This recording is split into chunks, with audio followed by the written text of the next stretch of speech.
All right, I just unmuted my mic here real quick. So it's like about 4.5 minutes. We'll get started here.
Hey, apparently it's not showing this countdown live on the stream.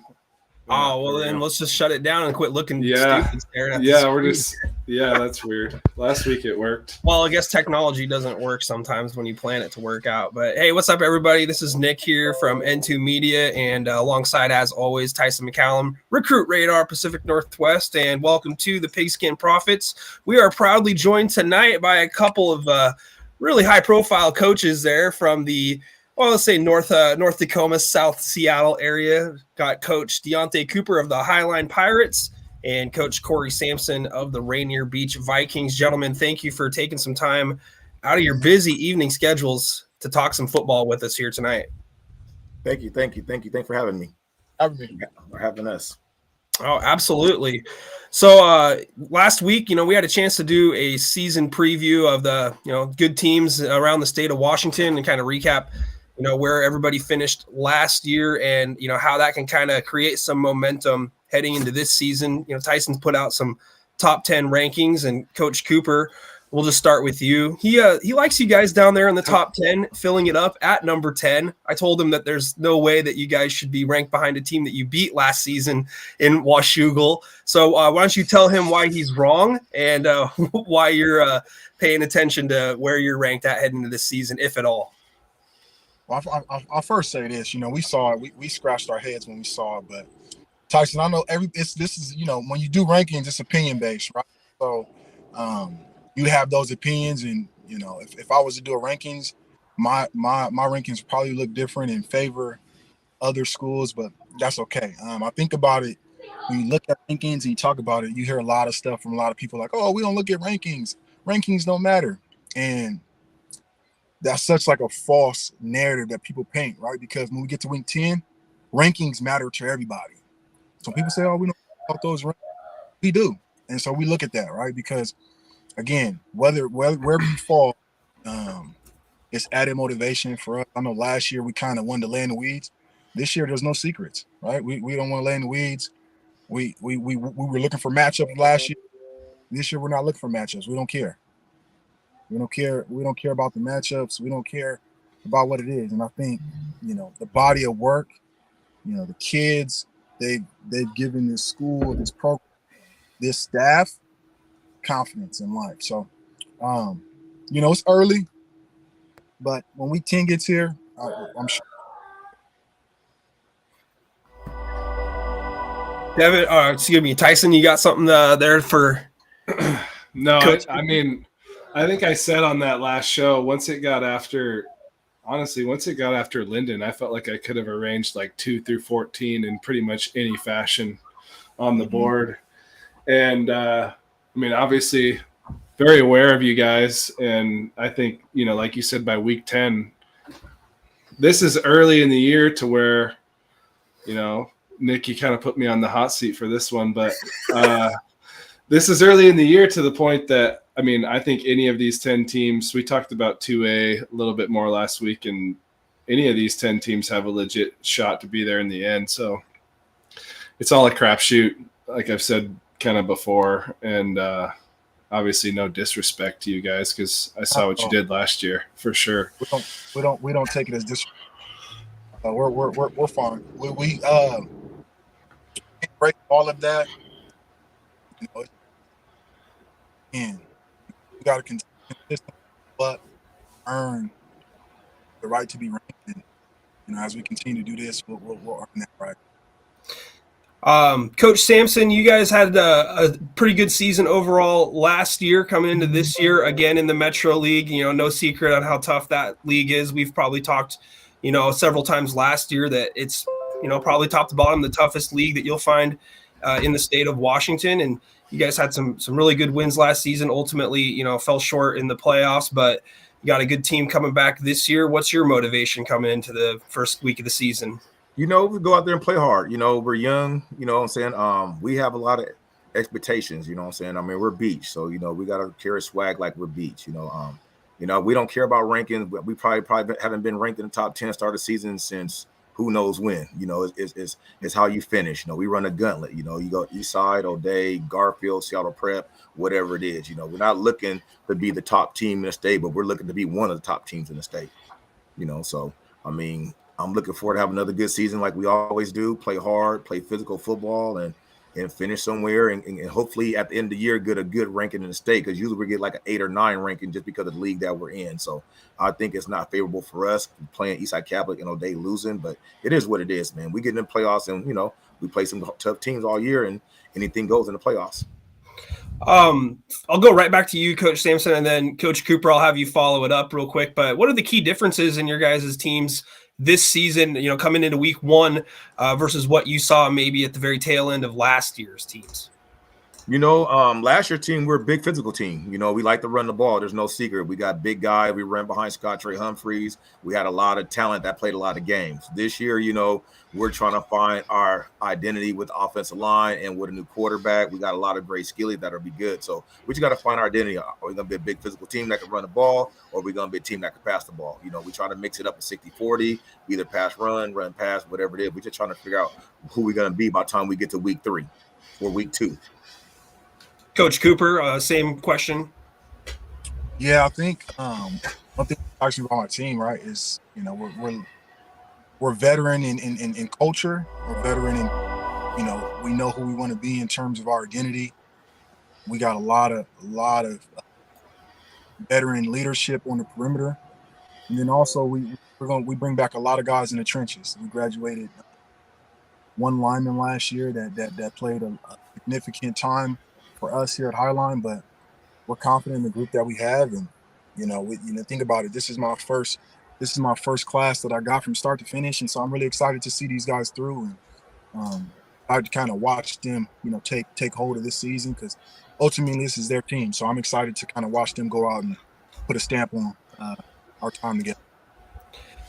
And then another question for both of you. Cooper, I'll stay with you here real quick. But, I mean, without giving away some of your guys' new weapons that you're going to display this year, we've heard of McCraney and Rasmussen.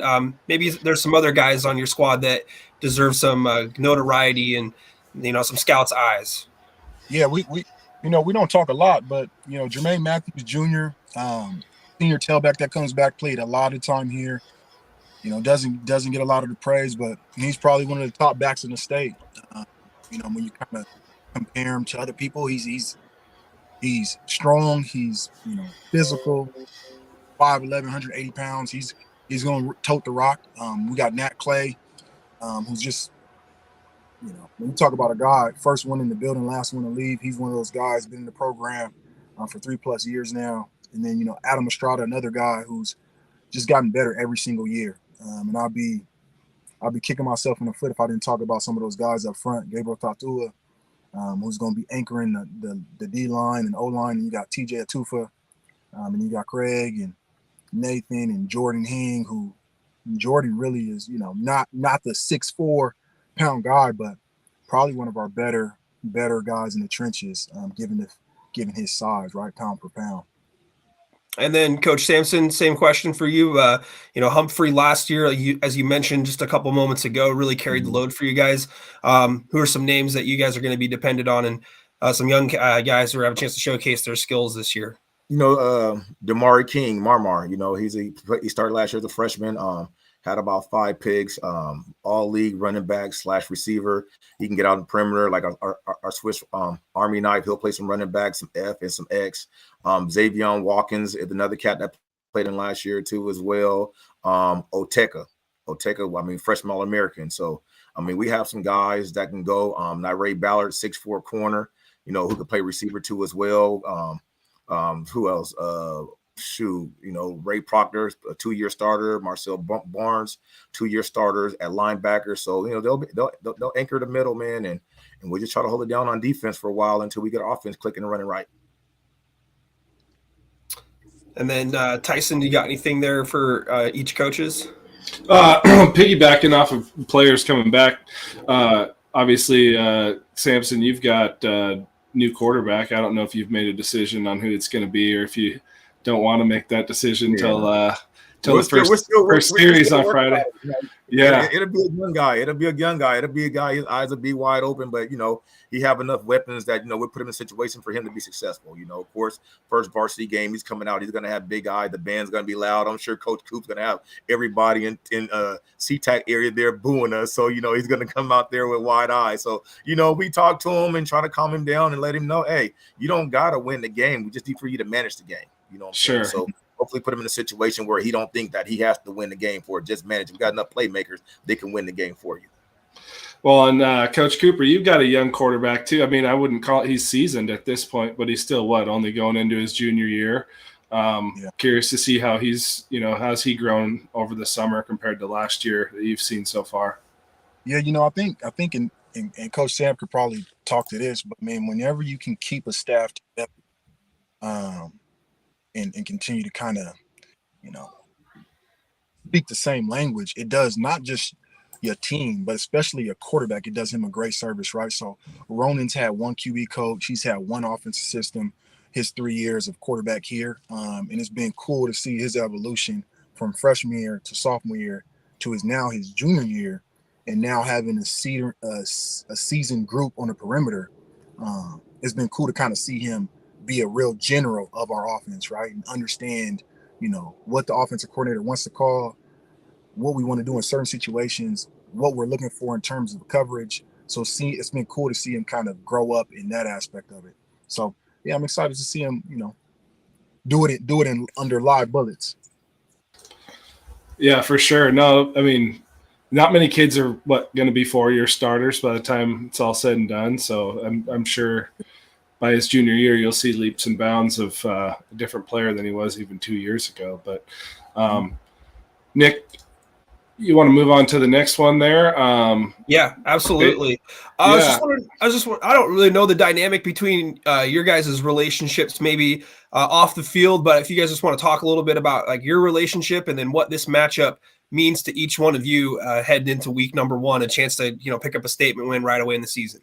Yeah, I'll start first. When I first saw Coach Coop, we were at a UW clinic. I walked up to him. Me, I like to mingle with coaches, especially coaches of color. I'm a veteran with it. So I'm like, hey, Coach Coop, I'm Coach Corey Sampson, Rainier Beach High School. If you need anything, let me know.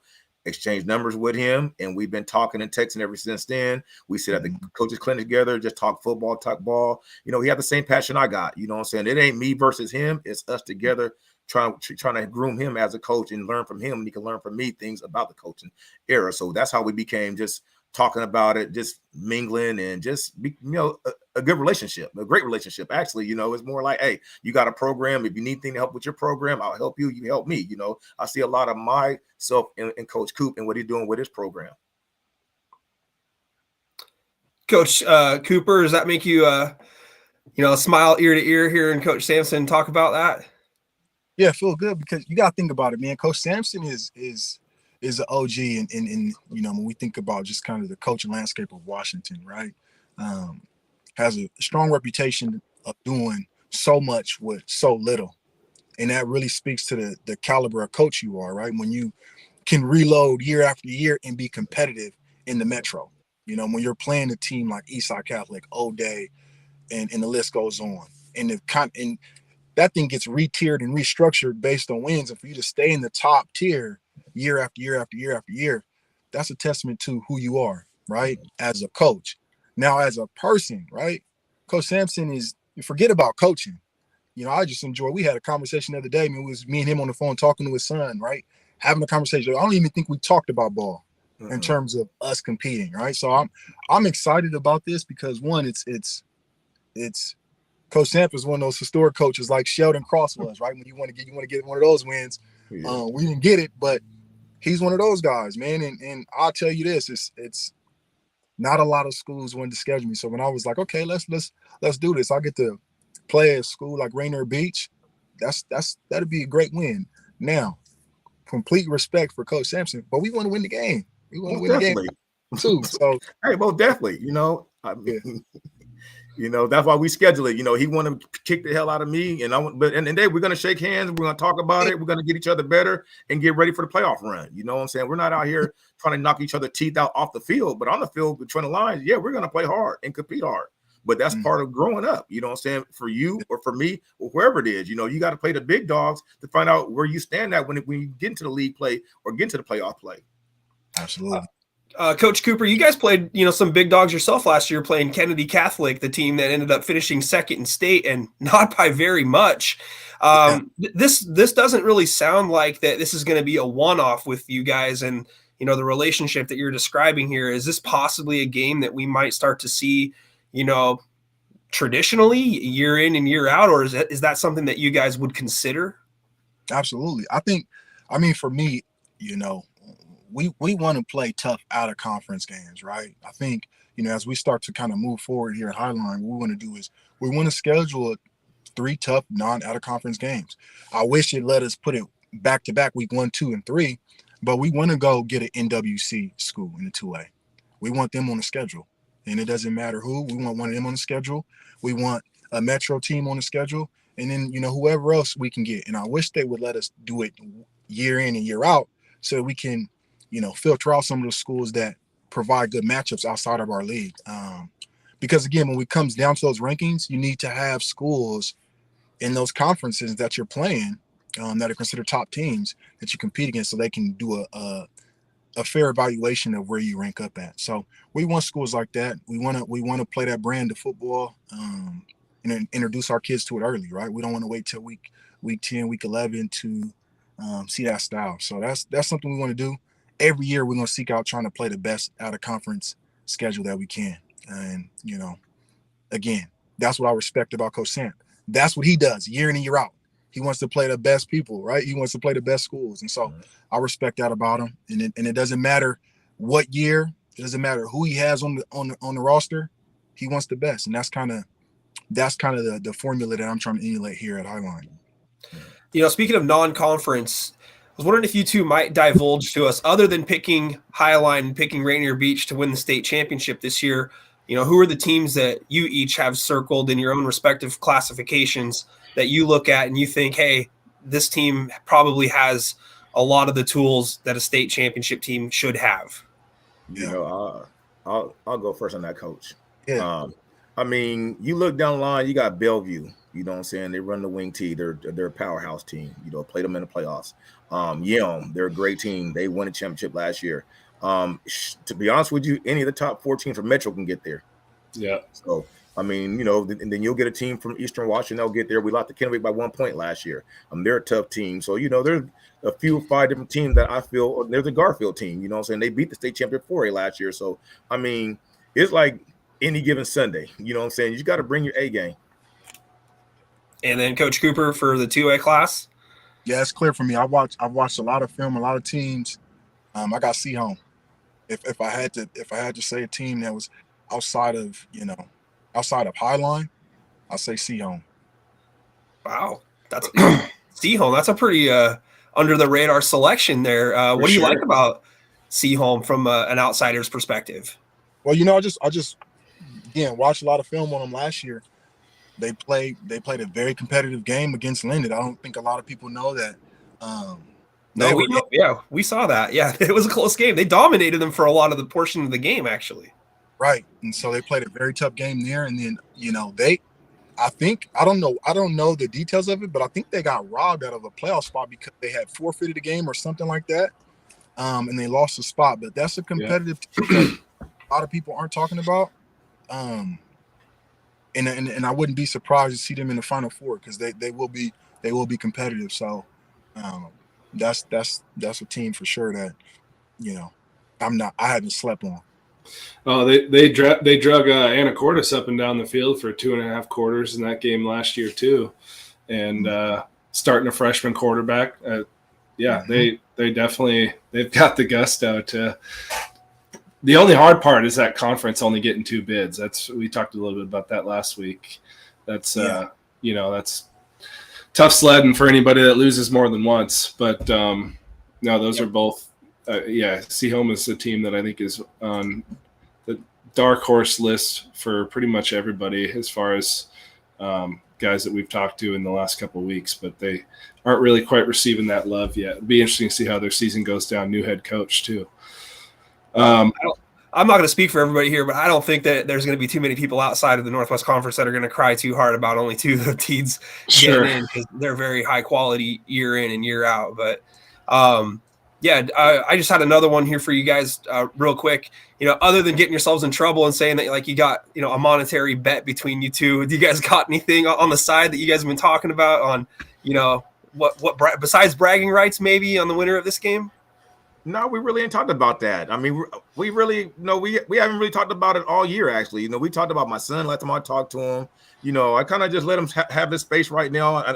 I'm sure I know he's telling his kids they're going to kick Rainier Beach's tails. Same way I'm telling my kids we're going to kick their tails. It just, you know, he's a competitor. He's like me. He's a competitor. He's not going to tell the kid, oh, my God, with this team, you know, I mean, we all can be beat. You know what I'm saying? So we're going to play hard. We're going to be physical. It's going to be a game where I wish we could have played at Memorial Stadium that we talked about, Coop, with the big scoreboard and give his kid that experience. But, you know, we're going to play there next year. So, you know, it's going to be a great game. It's a lot of athletes on the field. It's going to be some scoring. It's going to be some tackling, some hitting.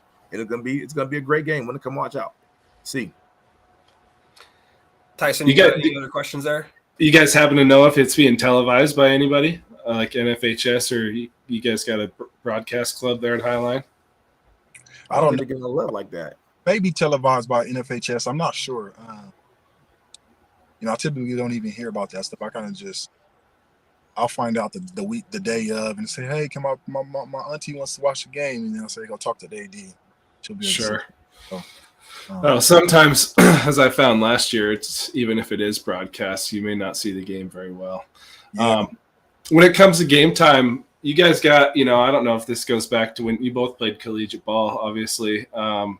Do you have any pregame rituals as far as music or food or anything you guys like to do still to this day now that you're coaching?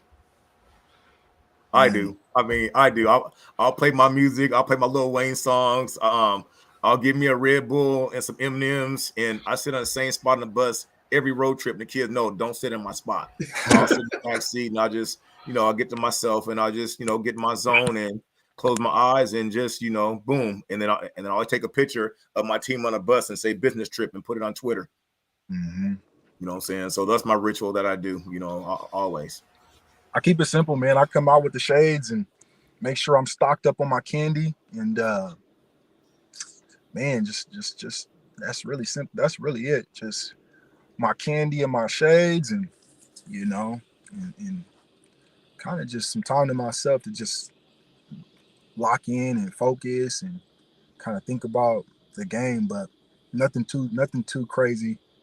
You know, if you want to know candy, Jolly Ranchers, the gummies, we do the Skittles on the sideline. We do all the sweets you could think of. We do the sour watermelons. We do it all. So that's, you know, our staff. We're gonna eat sugar on the sideline, and we're gonna be fired up. Hey, I like it. You got to have something to chew on. It kind of eases the tension a little too. Yeah. And I mean, this goes back to when you guys were younger too. But I was curious. You know, as kids, you probably had your idols or your mentors, people you looked up to. Who might those be? And then obviously, I mean, even for me, as I've gotten older, those change with time. But kind of who influences you, and who do you look up to, I suppose. Either one, whoever's got the answer first can lead off. I mean, mine's simple, man. I think for me, you know, I kind of just grew up and just been around a strong leader in my father, right? And that's been a guy who kind of I looked up to and just, you know, watched him do it right on a consistent basis. And, you know, a lot of qualities that he has is inside of me, and I kind of just I try and be an example for my kids, and, you know, everything that they get from me is what I got from him, right? And so when you talk about a male leader, a role model, someone who's consistent, someone who shows up every day and is going to be someone that you can count on and rely on, that's, you know, what I learned from him. And so that's exactly who I am for my guys here, especially over here in the inner city, right? You got to be a consistent face, and you got to be consistent, and you got to be able to earn trust here. You got to be able to earn trust in Coach Sampson tell you got to be able to earn trust with these kids, and then they can see right through you if it's fake. And so I try and be authentic. And my dad was one guy who was all of those things in one, and I just kind of cloned them naturally. The blood kind of just surfaced through me, and that's who I am now. Just an extension of him. Love that answer, Coach. Yeah, me too. That's great. Corey, what about you? Anything? You know, for me, you know, my uncles played a big part of my life. You know, I grew up with no father, so my uncles played a huge part of my life, teaching me discipline about life, how to work hard, how to be on time, how to be dependable, how to be accountable for my action, stuff like that. So, you know, I kind of carry that over to how I coach. You know what I'm saying? A lot of it is I don't want to let my kids down, you know what I'm saying? So with my kids being down, I don't want to let them down, along with my coaches and my staff and everybody else who looks up to me as a mentor. So I just go that much harder. So, you know, I hate losing like everybody else does, but, you know, you got to fall sometimes to get back up. So a lot of it is I look at my kids and see them guys, what I want to be as a father that I didn't have. So I give it to them as them and be the mentor that I am, because that's what I needed in life. So I give it back to my kids and my community, the stuff that I didn't have as a child, and give my team that type of love in each one of my kids.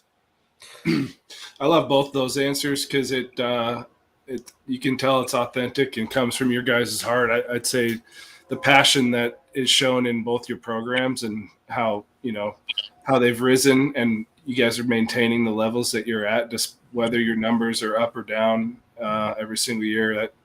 That it wouldn't happen if you guys didn't have that approach. So yes.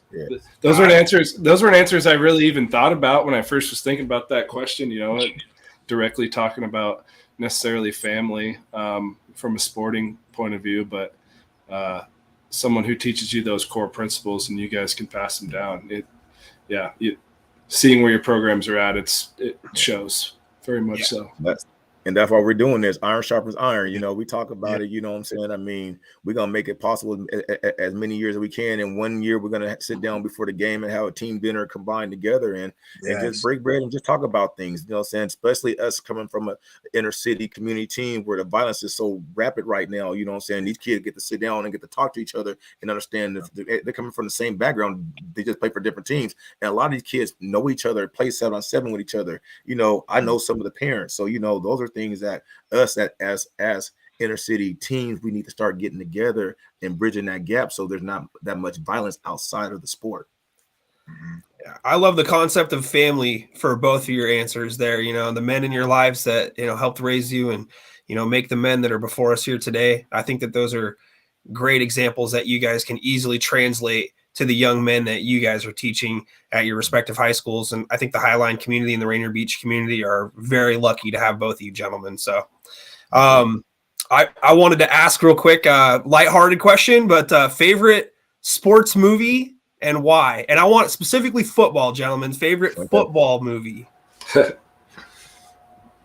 You want to go first, Coop? Take your time. Take your time, because Tyson and I have gone back and forth on this. If you listened to our show last year, we're on the fence on two of them. But low key, I like the program. It doesn't get the love that it deserves, but it's not the popular choice. It's funny you said that. I was gonna say I got two, right? And I just showed the kids the program this camp, right? Because that's one of my favorites. And then Any Given Sunday. That's one of my favorites too. I love Any Given Sunday. So, but the list can go on. I mean, remember Titans is a classic. And there's a lot, man. And there's a funny one, Little Giants. But sure, man, Any Given Sunday and the program for sure. And don't forget about the Water Boy. The Water Boy's funny too. The Water Boy is great. Yes. Longest Yards, another funny one. Both of them, for that matter. Yep. That's funny, Tyson. I didn't hear Friday Night Lights in any of that. Hey, you didn't give Sam. I was getting the Friday Night Lights. I think Friday Night Lights. Let me tell you. So I was in Vegas during January, and everybody want to go kick it. Man, I sat in the room and watched the Water Boy. I'm a football fanatic. It was on. I paused. I stopped. I'm like, I'm not going to watch the Water Boy. I've seen Water Boy thousands of times, but it just caught my interest. I'm a football junkie, and that's the only thing that was on. That was sports, and I watched it. I watched the Water Boy. Well, maybe one of you guys will get a chance to go play in the Bourbon Bowl this year. And I'm from Louisiana too, so it's kind of like, but I mean, I like that the program too. The program it shows a lot of underlying things that were happening in the 90s during sports that that was going on. So that's kind of like, okay, that was a pretty good movie. And so there's a lot of good movies. Any Given Sunday, I like that too as well. So we can go on and on about football movies. So I mean, shoot, I'm about to watch one tonight. Yeah. There you go. All right. Well, gentlemen, we've taken about 30 minutes of your time. Last thing I wanted to just give you guys a chance, open floor. Is there any final words that you guys would like to exchange to each other here on the live stream ahead of Friday night's game? Coach Coop, I love you, man. You're a brother to me, man. I respect the hell out of you, but that's a joke. Coach Sam, man, I'm excited for this game, man. I'm not gonna lie to you, man. I think like I said earlier, man, it's to get into those conversations, you got to be quality coaches, right? And I really mean it. Like, you're a quality coach, and I think a lot of times we get caught up in the rosters and schools, but I look at coaches, and like, man, when you determine wins at the end of your career, like, man, can you beat a Monty Kohler? Can you beat a Corey Sampson? Can you beat a Sheldon Cross? Those are they challenge you as a coach. So. I'm looking forward to this, man. We don't like to lose at home.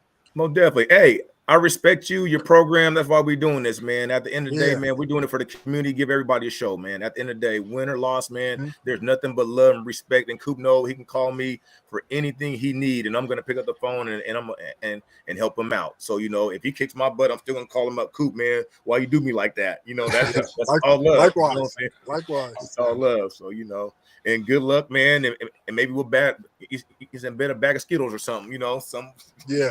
I'll save you a bag when you get here. Yep.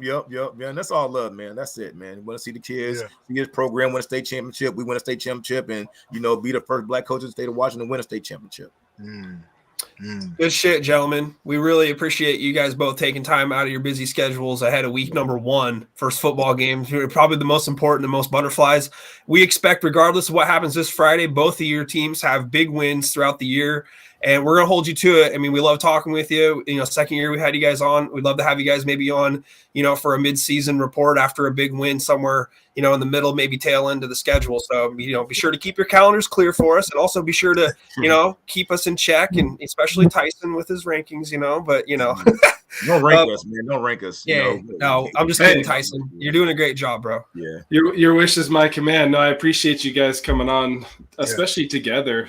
I was thinking about that today. I was like, I've listened to a lot of shows with coaches on, and you don't usually hear the opponents talking to one another on the same show. But I think it bodes to how great a guys you guys both are and the programs you're both building, and being able to showcase your relationship between each other is something I'd love just sitting here watching. So good luck to both of you guys.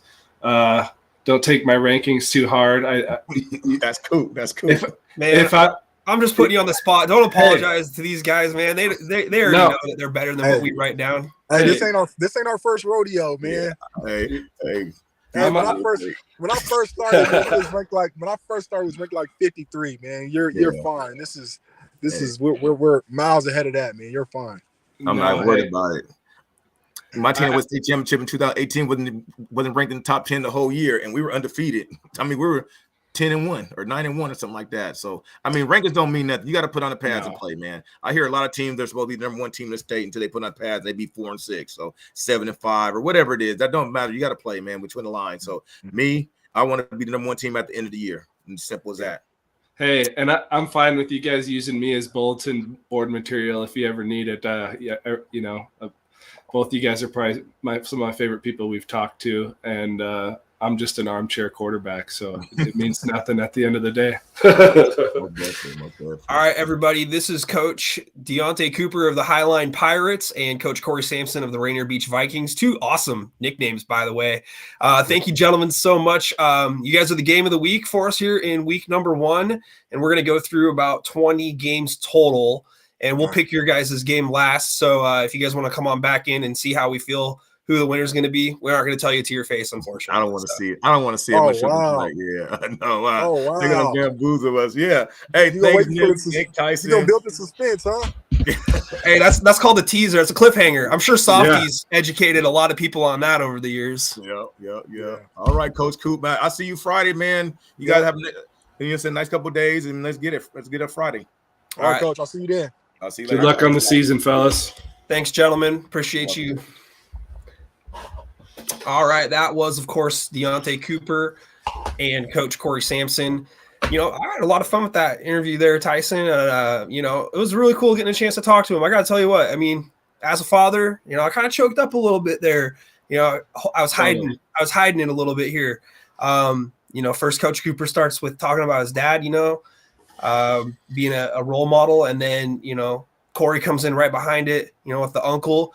I got a soft spot for the uncles. The uncles, for sure. They got I'm not saying they have like an easy path outside of molding a child that's not theirs, but when Coach Corey said that he didn't have his father in his life, and to know that he's got that male role model in his family to step up and help him out and guide him. To see what he's become, I mean, without knowing him personally and, getting a chance to be around his program, you can just tell that, that both of those guys really have their hearts in the right place and are ready to mold some really good young men for life, not just for football games on Friday. Totally. And I mean, the best dads and the best uncles would make the best coaches. So the fact that, those were their two examples, like I kind of said to them, was it was a testament to what kind of guys they are, that was their answer, because it definitely, the proof is in the pudding and by what they've done with the kids that they've had around them. So that'll be game number 20 on our schedule. We're going to go through and talk about 20 total games on the docket for this weekend. And you know what? We trimmed it down to 20 just because, last week we went for 3 hours and 15, 20 minutes or so. And after a while, it just felt like, man, we're barely even, scratching the surface on some of these teams and some of these players. We'd love to have everybody, type in their comment section, games or players that, we need to watch this weekend, but we'll run through it. We're going to pick that game last here coming up, Tyson. And, I don't know where you really want to start at here, but the first one that's on my schedule for this weekend is another one of these, crossover non-conference games here. You got a really, really good matchup, Garfield at Lake Stevens.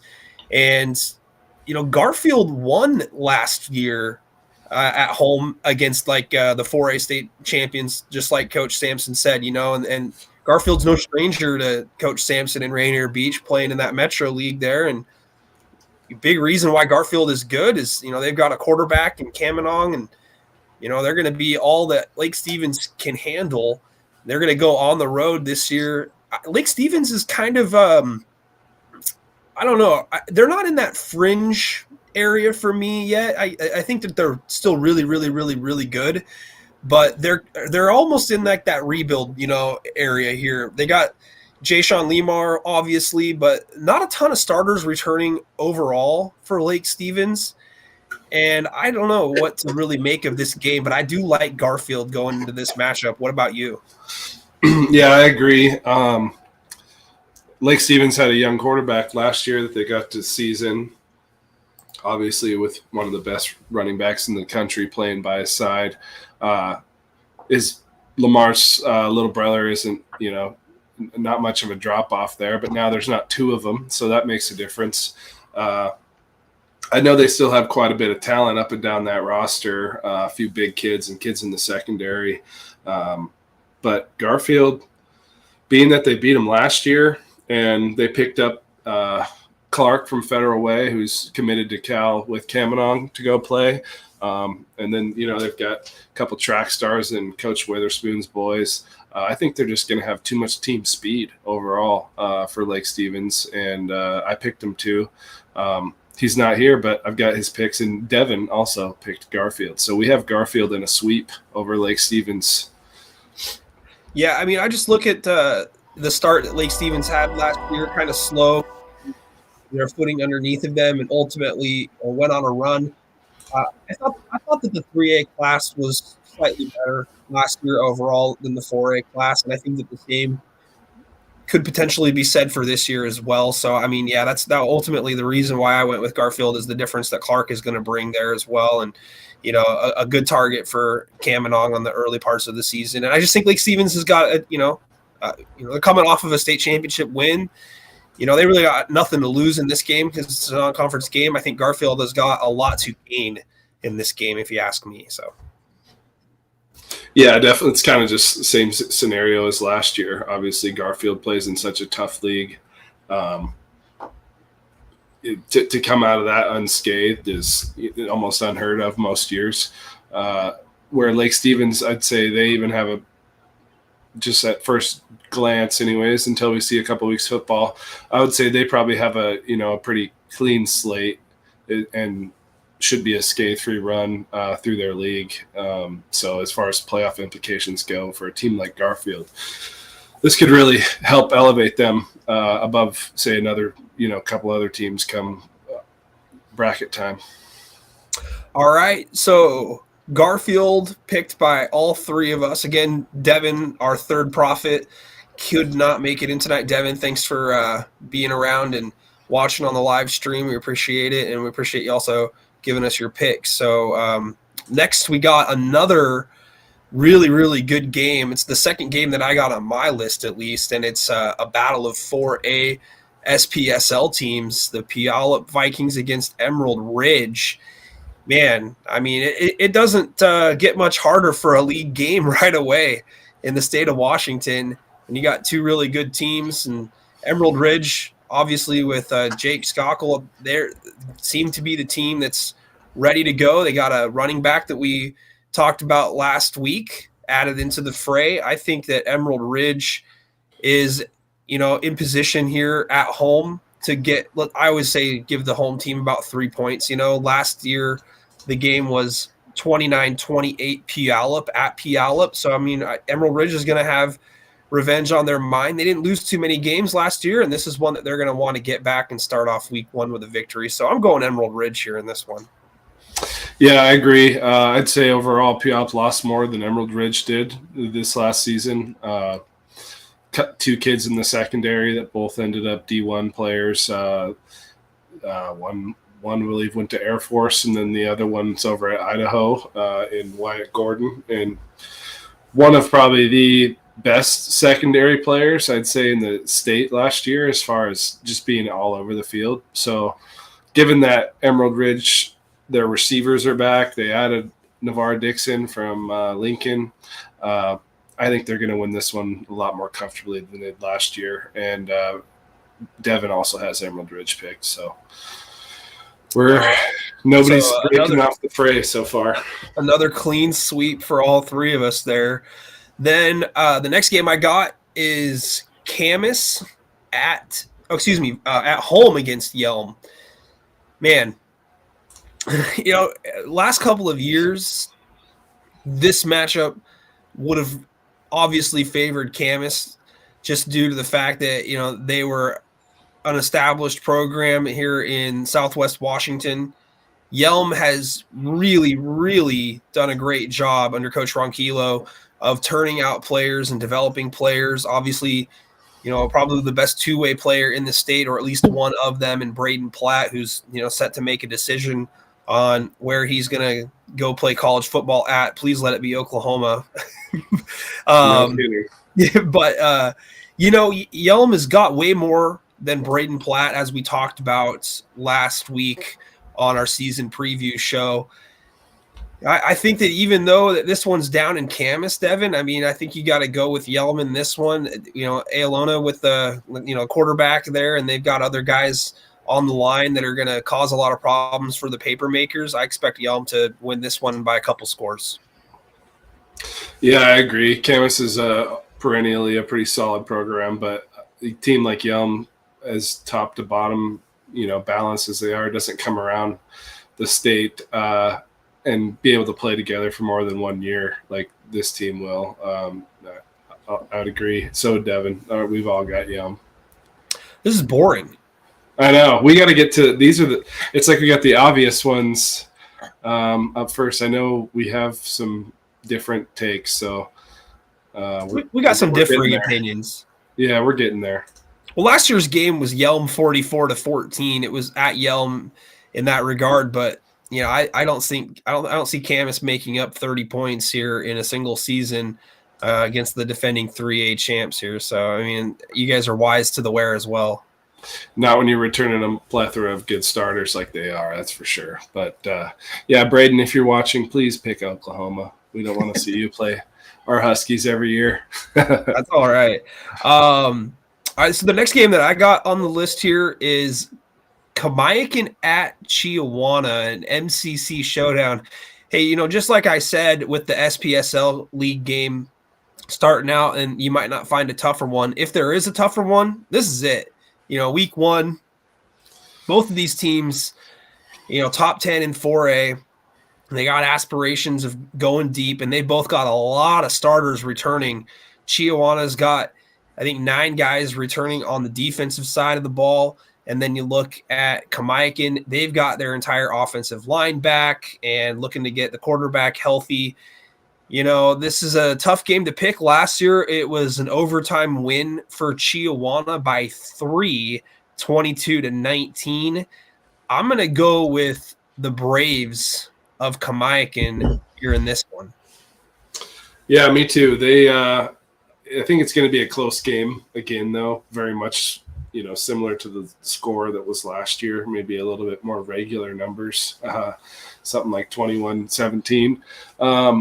But then again, DJ Duran, that was his first year starting. So, Kamiakin's notorious for their defense, and this is his senior year, and he's thought to be one of the best pure passers out there in the state. So if this is a game that has got a hinge on the play of the quarterback for one team, it's on Duran's shoulders. But I also went Kamiakin, but I would assume, even though he's not here, the thoughts behind Duran is why Devin picked Chiawana.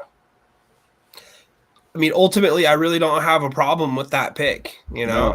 I think that both teams are very good, and I'm not going to say it's a shame that both of these teams have to play, this tough of a game here in week one, but it's a conference game and it has a lot of implications. And, usually it takes your team a little bit of time to kind of get the wheels going. Some teams come firing out of the gate on all cylinders, and, they might sputter down the stretch, but I expect both of these teams to be there when it comes to playoff time. And I think that they'll both seed very well heading into the 4A playoffs, regardless of who wins this one. Yeah, it's just a good way to get a, barometer gauge on where you're at to start the season, frankly. And, kind of what you're going to be up against, because that's going to be their primary competition for that league. So the chances of them running into each other again later in the season come probably playoff time is very likely. And really you just get to see where you're at and where you need to be, especially if you're on the short end of the stick. So the next game that I've got here is Gig Harbor at Spanaway Lake.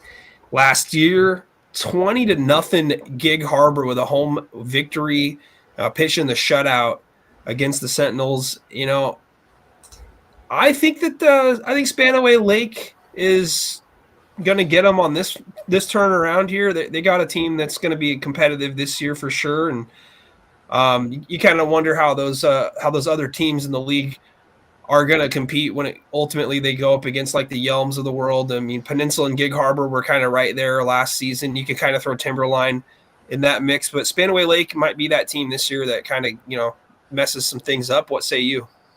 I agree. They've got some talented secondary kids that were only sophomores, and I think a sophomore and a junior last year. So, you know, one more year to season, and Clemens being probably one of maybe the best defensive back prospect in the state. He plays both ways though, but just the athletes that they have that have had time to grow a little bit more. I know they came up short last year, but overall from what I've seen, I think being at home especially, they should take the cake on this one. And it's another one where sadly, for much less debate, we all happen to agree.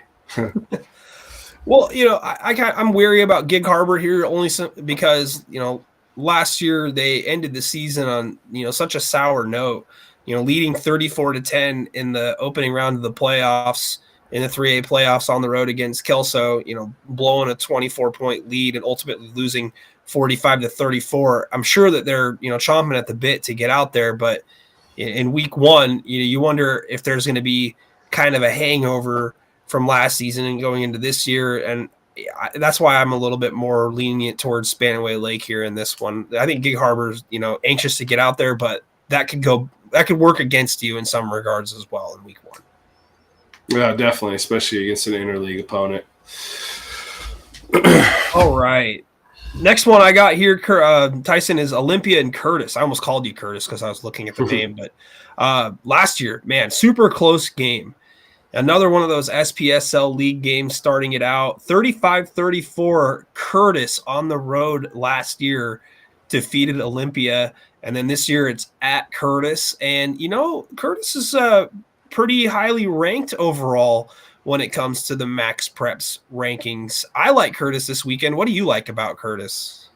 Main thing would be their quarterback, Rocco Koch. Last year, he was probably one of my favorite guys to watch film on.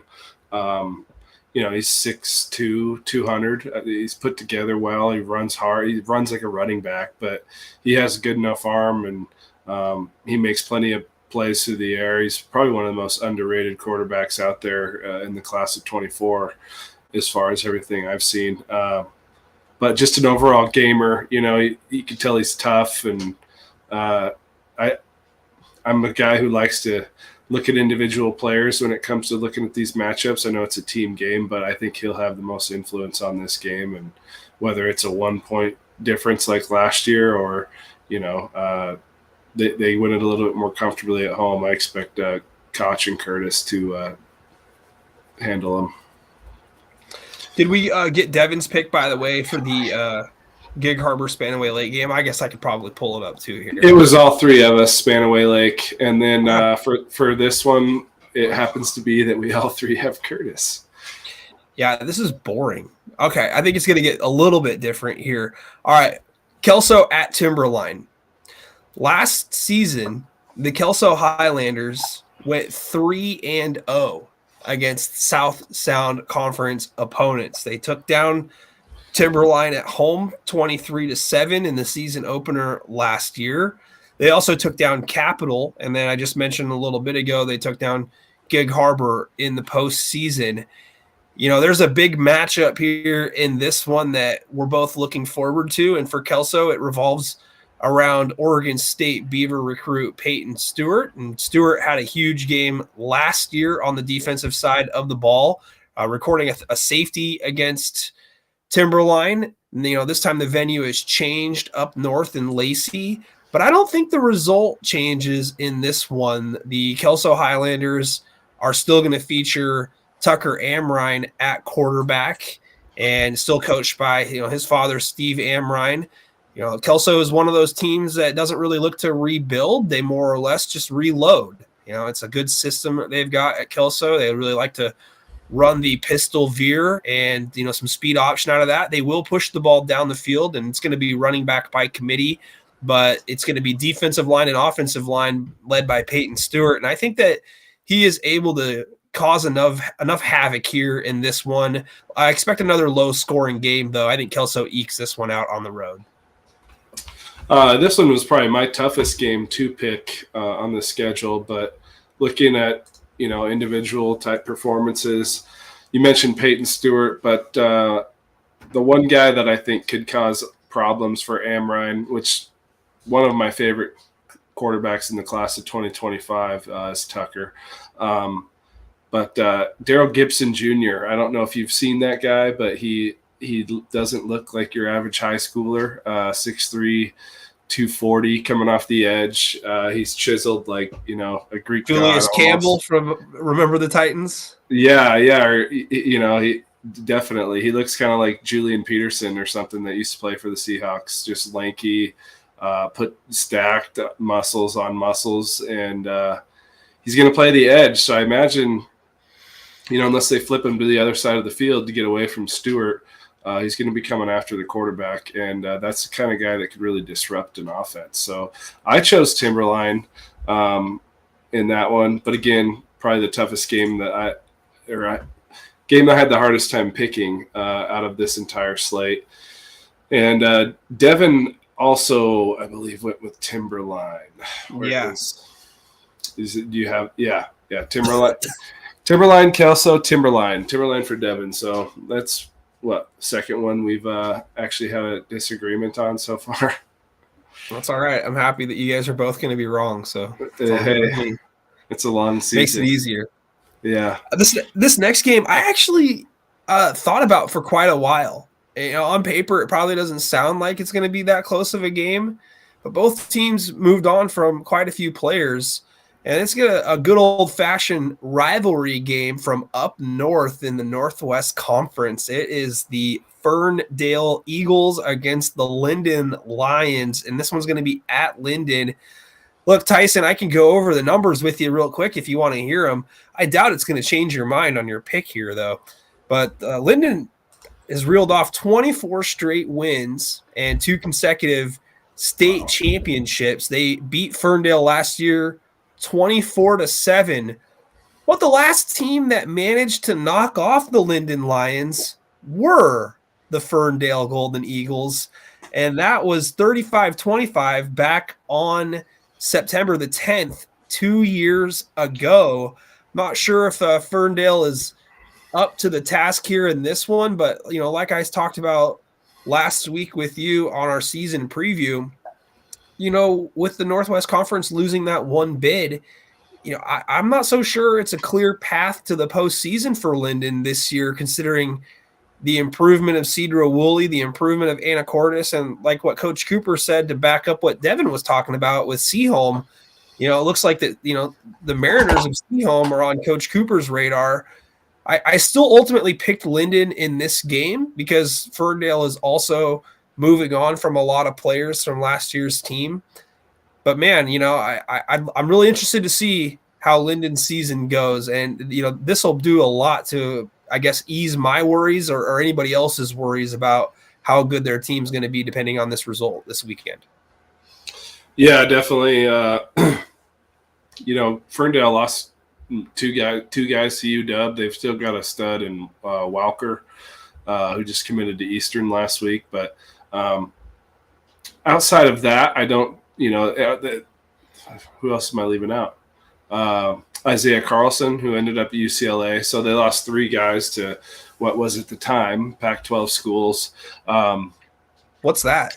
Yeah, doesn't exist anymore. But it's well, I guess all of those schools are Big Ten schools now, UCLA and UW. So, anyways, yeah, a lot of senior heavy talent on Ferndale last year. It carried them pretty deep into the playoffs. Obviously, Linden, though, what did we talk about last week? They graduated 23 kids off their team. I think it was 27 or 28. Yeah, but they're a 2A school that turns out 100 plus, I would imagine. They dressed 95 guys for the playoff games if you could count the underclassmen. Right. So, I expect a kid like Hepner to be the difference in this game. And really, it'll tell us a lot about what their offense is going to look like the rest of the year, I would say, because they're supposed to be a little different identity, want to throw the ball more, and I can't blame him because he's a big kid with a big arm. I know his brother was an ex-quarterback there and had a chance to go play college football, and he came back to Linden just to coach his brother. So I think there's high hopes for their program for the next 2 years under him, and he's kind of been – I'd say they've had the ball and chain on him a little as last year, just splitting time with Herman Nuts. Most of the time he was running the ball. He obviously did do some throwing, but if it was maybe 5-6 attempts a game. So be interesting to see because Linden of old, they were known to throw the ball 35-40 times a game back when I was, a kid, I suppose. But they were winning just as many titles then as they are now. So they have versatility in their scheme, and it'll be interesting to see, how that unfolds this week. But Devin also chose Linden in that game.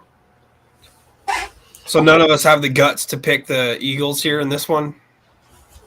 No, despite them having a brand new, beautiful field and everything, not this year. Last year, I think we did. It's like one of those fields to where if you're wearing the yellow jerseys, you could just lay down somewhere in the big, huge Eagle logo and then pop up and catch a pass, Yeah, totally. No, it's that's one of the biggest logos I think I've ever seen.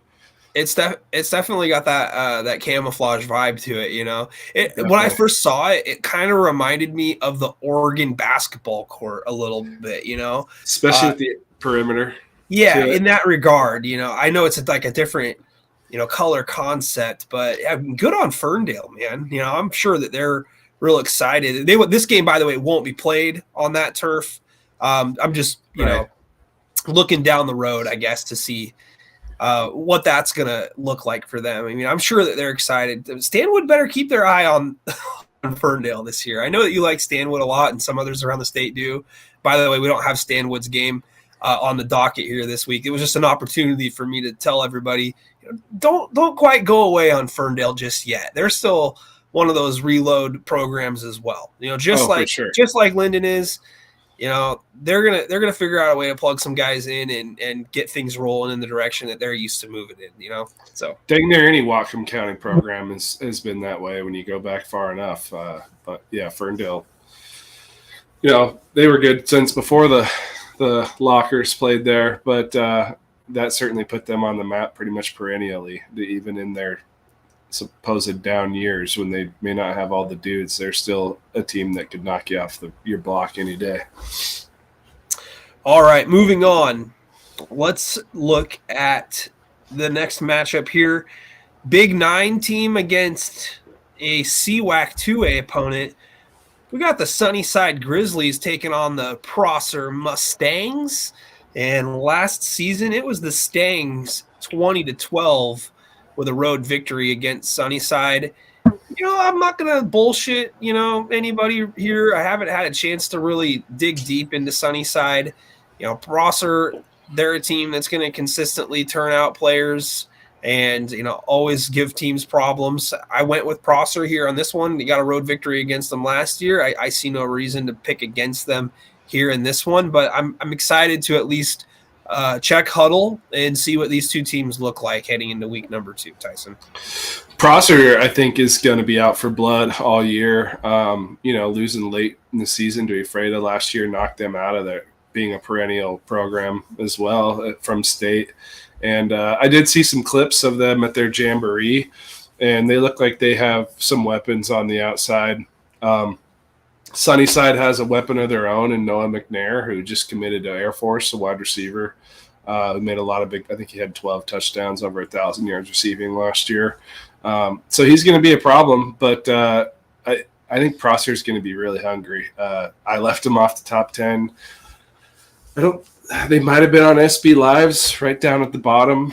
And I think they're in the top 15 on Max Preps, but yeah, I think they're one that if you don't consider them in the top 10, they could be a team that by the end of the year might be, top 5 worthy. So I looked for them to go win that game. And I think Devin, let's see where I keep getting turned around. Devin also had Prosser. So that's what, 1, 2, 3, 4, 5, 6, at least 7 games that we have a clean sweep of picks so far, but rest of them might be a little different. Stay tuned. We've said that. I don't know if we actually have that though. Oh, Kelso and Timberline was the one. There's got to be another one there. I think Devin went to Tijuana. So right. We have at least 2 where we have chance for different records at the end of the week. Hey, but the name of the game is try to get it right. So I mean, if the games that we all universally picked end up being correct answers, then that helps. It makes it look a little bit better. Speaking of bets that we did earlier, we're going to have some sort of bet that when it all comes out in the wash of who wins and who loses, whether one of us has to dress up or something. I don't know. We could kick around ideas, but I think there should be some sort of prize for the winner and punishment for the loser. Guy in the middle gets to just hang it. Like finishing last in your fantasy football league when you have to get like a tattoo or something. Yeah, exactly. Yeah, I don't know if we need to go that far, but yeah, probably not. Yeah.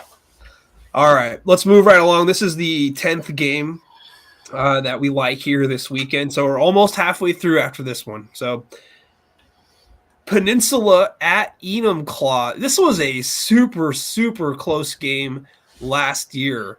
And I think that Enumclaw really showed us right away that they were going to be a team that was going to be a problem throughout the season in the 2A class. And I don't think that really we thought that Peninsula might be as good as they were last season after this week 1 loss. It was only 29-27, but I think going into that game, we all had the Seahawks winning that one. And then Enumclaw just kind of opens up everybody's eyes around the state. It's just like, oh, okay, the Hornets are, ready to go. And they didn't really lose that much. They got one of your favorite quarterbacks in Gunnar Trachty starting at quarterback and, didn't lose, like I said, didn't lose a whole lot. They were undefeated all season long and made it all the way to the semifinals. This year they get Peninsula at home. I'm going to say Enumclaw wins this one as well. Yeah, me too. They're a team. I'd love to talk to their coach because they're a team that built some culture there fast. Their mantra is take them to the woodshed, which I love it. And they had all those production videos last year. It's kind of almost like a, behind the scenes look.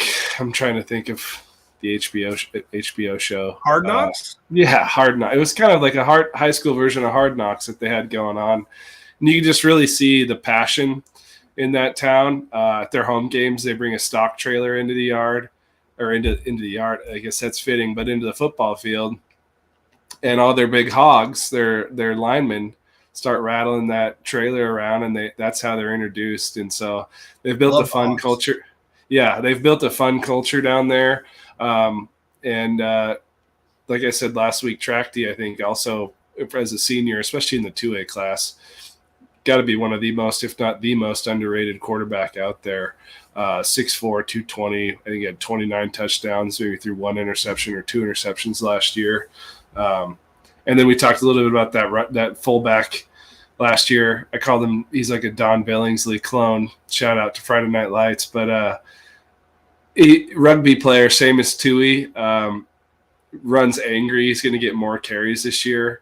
I expect him to probably have a big week 1 game against Peninsula. And it'll be a little bit different running style than they had last season in Otero, who was a little bit more of a slasher.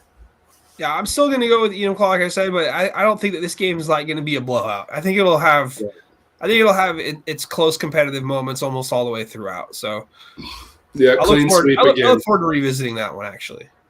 For sure. That was, Devin also had Enum Claw, so we're taking the lower classification team and expecting them to repeat. All right, so now let's make the turn to the back nine here. This is a game that was a comment section request, and I made it happen here. Ridgefield at WF West, and I think that the reason why folks maybe wanted us to talk about this one a little bit, the point that was brought up is that this is a pretty good barometer for District 4, balance of power.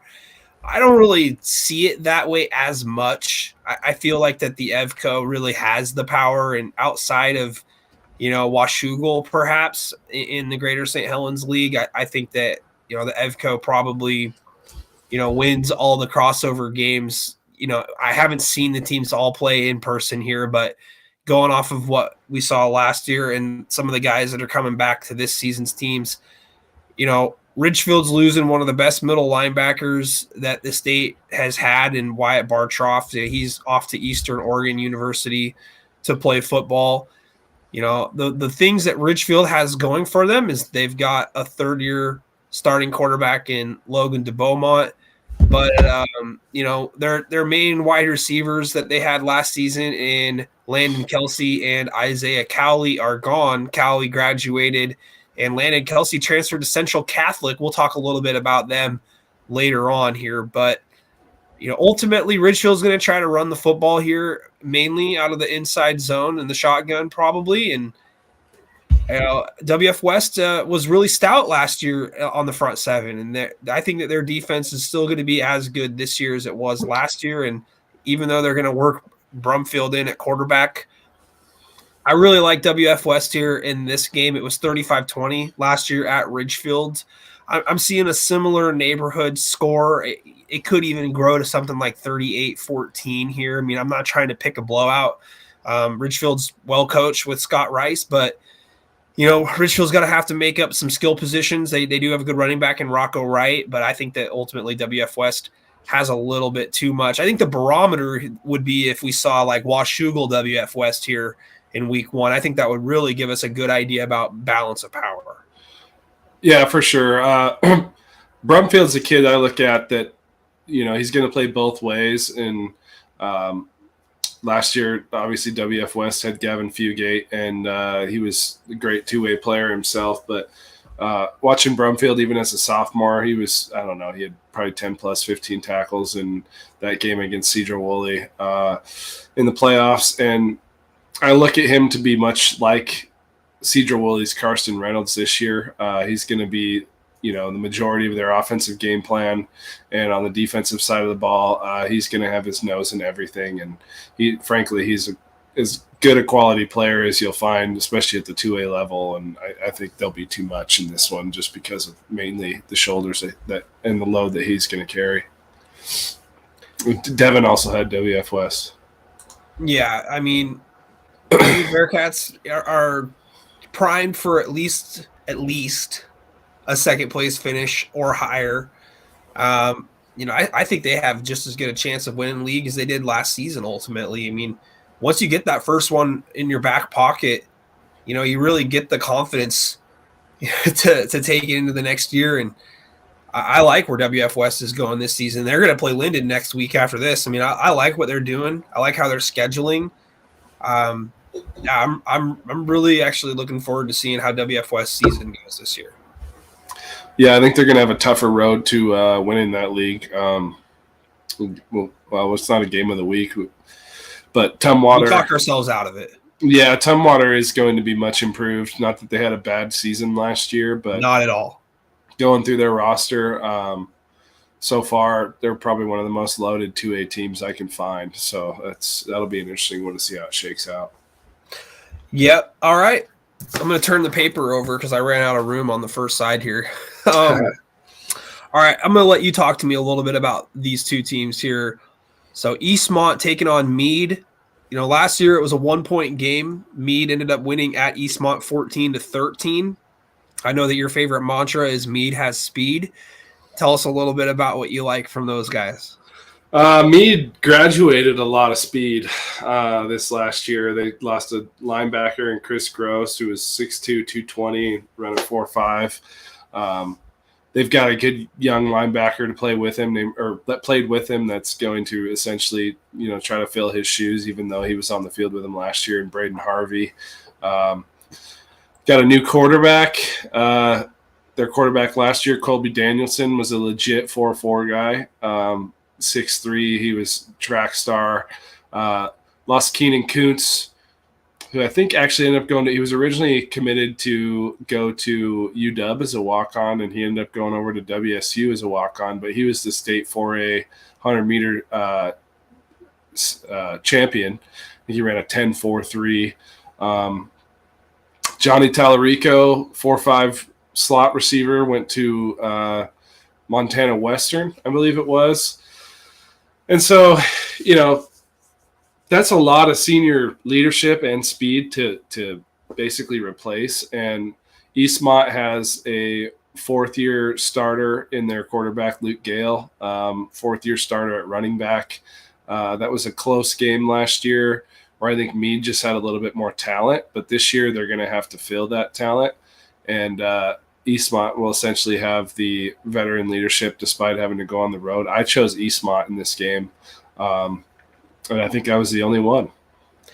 Yeah, I mean, I went with Meade ultimately. Both teams did fairly well in league play last season. So another really good on-paper matchup here for week number 1. I don't have a chance to get over to the east side unless I'm passing through it to go to Coeur d'Alene or something for vacation. But hey, there's some good spots over here too. Oh yeah, hey, not right now. They're all covered in smoke, but yeah. I mean, I imagine that we got to throw in a Moses Lake reference here, and maybe that's a good spot. I think Moses Lake is better known for football than tourism. Oh, a good deal. All right, you sure about that?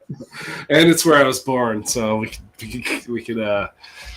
throw that in there too. But yeah. Anyways, that's a team that's on my top 10, but not on our top 10 slate this week. Yeah. Whew. Yeah, we're top 20 games. You gotta watch out those top 10 lists with me around here because, as I showed earlier, I mean, no holds barred here. Which, by the way, you didn't tell everybody you just got your CDL to drive buses. Yeah. Hey. Yeah, I thought it was a good chance to just kind of break the ice right away and just be get him in character. It's like put on your game face right away. It's like we're gonna come out here and we're gonna show that recruit radar guy here real quick though. But that's tough because Deontae Cooper's a guy that I've obviously been well aware of him ever since before his coaching days, and I think I won maybe 12 Heisman trophies with him on NCAA football back in the day. And so, it was to answer to someone like that, and it's not that it was any disrespect putting them at 10, but certainly you never want to see your name at the bottom of a list, period. So hey, there's 58 teams in that class. I wouldn't even worry about it, but and things will look much different by week 4, I'm sure. That's why I said we don't need to apologize. We're the ones who are, putting ourselves on the line here. So, for sure. Like I said, I'll give it if you want to use it as bulletin board material. I'm happy. That's to right. Let my name be smeared all across it. All right, back to the actual game we were talking about. Yeah, I went with Meade ultimately here. I like where you're at. You've almost convinced me to change my pick here live on the air, but I'm not going to do that. I'll go with what I wrote down here. But moving on. Man, I tell you what, man, this game does have me excited. Linden Christian at Lakeside 9 Mile Falls.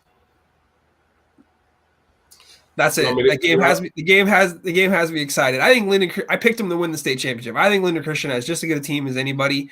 And if you look at the team that they had last year, they were one loss essentially done. Mount Baker, that loss just did them in, and then not being able to win, the three-way, Kansas City tiebreaker nonsense that we have to endure. I mean, this is a game that obviously Linden Christian can lose, and still be okay. they don't really lose many non-conference games. I mean, they're a team that plays well, travels well. They went to Royal City last year, and they ended a 38-game Royal winning streak, I think it was. And Royal's the 3-time defending champions. I see no reason to be afraid of picking LC here in this one, Tyson. So I went with the Lynx of Linden Christian. Devin did as well. I went with Lakeside. I think, that's a long bus ride to Royal last year. It was on a Saturday, I believe. I don't know if you have the time down, but I believe this game is actually on a Friday at 4:30. So they're going to have to get up earlier, and it's a 2-hour longer bus ride than the game to Royal was last year. And frankly, they're going to tackle a quarterback that's built like most teams' middle linebacker. So he's my X factor in that game. Cole Hunsker, one of our favorite kids to have on last year. He was a great quarterback, more of a peer quarterback, I would say, than Mickelson is. Mickelson played tight end for him last year. But he's going to be a kid that's tough to bring down. They received a few transfers in. A kid named Liam Hamilton from Reardon, who's notoriously known to be a good long snapper and banjo player. But he's going to be taking over center duties for Calvin. And so they, pick up another piece of their offensive line. Probably a kid that he doesn't have a social media presence, but is probably the best player in that Northeast Conference is Hero Patterson from Lakeside. I think 2-hour longer bus ride, that makes it probably from Linden Christian, that's probably a 6-hour ride. So say they want to be there by 2:30, you're looking at a game where they got to be on the bus at 8 when school's normally starting.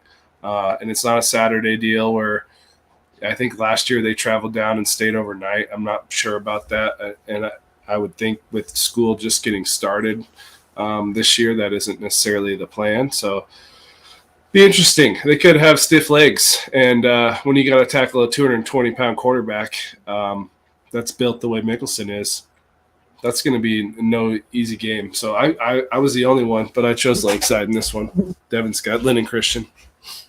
I mean, it's a great matchup. Lakeside was undefeated for a very large portion of the year last season. I think that they went undefeated until the postseason, correct? Oh, yeah.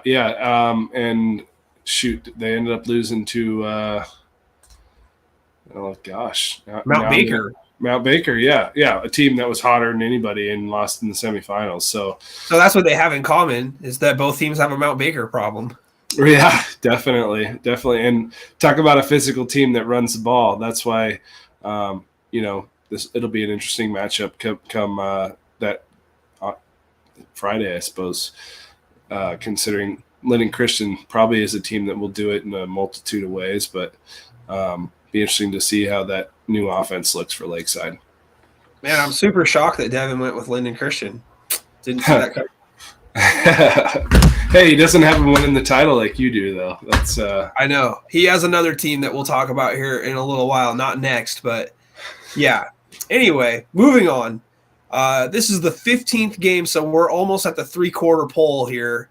Down the home stretch after this one, but they call this one the 8-Mile War, and no, it does not feature Eminem, and no, it is not in the state of Michigan where Tyson most recently visited, but it is here in Southwest Washington, the Kalama Chinooks taking on the Woodland Beavers, the Sean McDonald Bowl here, as the head coach of the Woodland Beavers taking on his former team, the Kalama Chinooks.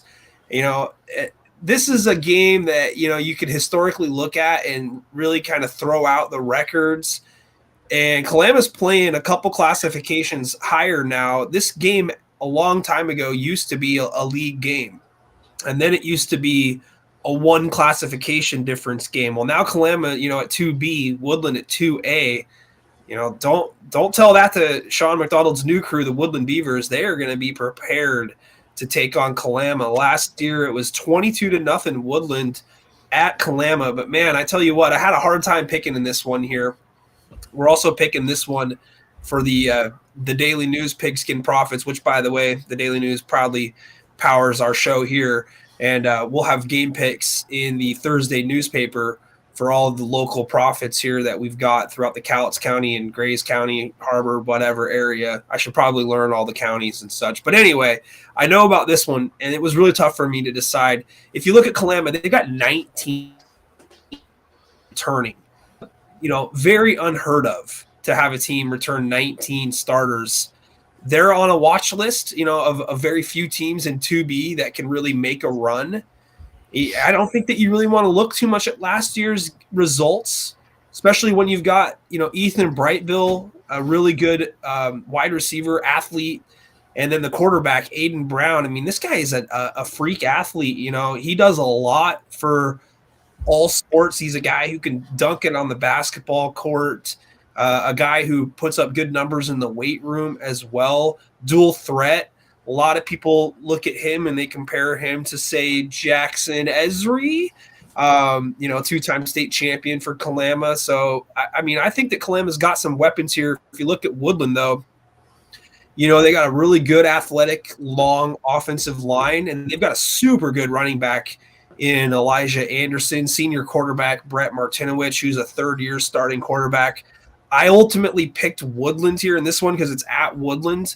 I don't think it's going to be nearly as lopsided as it was last year at 22 zip. I think Kalama is going to be hungry and ready to play and come with something to prove here. But ultimately, Woodland's one of my sleeper teams here in the Greater St. Helens 2A. I think that they're primed for a second place finish, maybe compete for that league championship with Washougal. So I went Beavers here. I don't know where you went with this one, but that's where I'm at. I had Kalama. Like you said, last year they really struggled, and they were on a lot of people's radars to be back in the title game again. And the beginning of the year just didn't go how they anticipated. But Aiden Brown, you mentioned him dunking. Let's keep in mind that's a kid that's 5'8", and he's stout. He's about 180 pounds, which at that build, he's a load to bring down. Shifty, he's a good passer. And Bright Bill, like you mentioned, great athlete. I think overall they're going to have a sour taste in their mouth from how last year went, and good on them to schedule an opponent that's, a couple classifications higher than them to start the year, because if they do get a win, it's a great way to propel them forward and to the rest of their schedule. And I was a loner on this one again. I chose Kalama, and Devin happened to choose Woodland. I love the guts that you got here to take Kalama.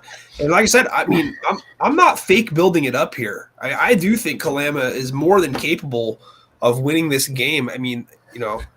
Returning 19 guys is essentially returning your whole team on both sides of the ball. So, there's a lot to be excited about. Plus, if you look at Kalama's, schedule to get ready for league, after this, they're going to take on Castle Rock, who is another classification higher. And then they're going to take on La Center, a playoff team from 1A in week number 3. And then they're going to take on Kingsway Christian. So, they got 4 straight opponents that they're going to take on that are higher classification. I like what the Chinooks are doing. They're setting themselves up for a chance, to maybe compete with the Napa Vines of the world. And, it'll be really interesting to see, how that goes down the road here. So, I'm not bluffing here. I really had a tough time with this one. This isn't a research game.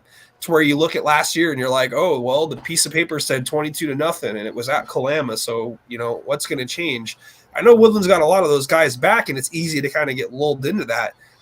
But I'm telling you what, Kalama's, cohesiveness, and they've got that dog, so they're going to. I had a chance to see them at sevens, the last couple of years, and they're ready to compete. So it'll be real interesting to see how this game goes. What Devin have in this one? He had Woodland? Yeah.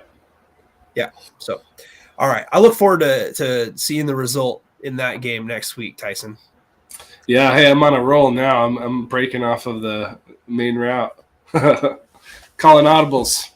Jake Moe likes Kalama versus Woodland as well. Thanks, Jake. We appreciate you watching the show.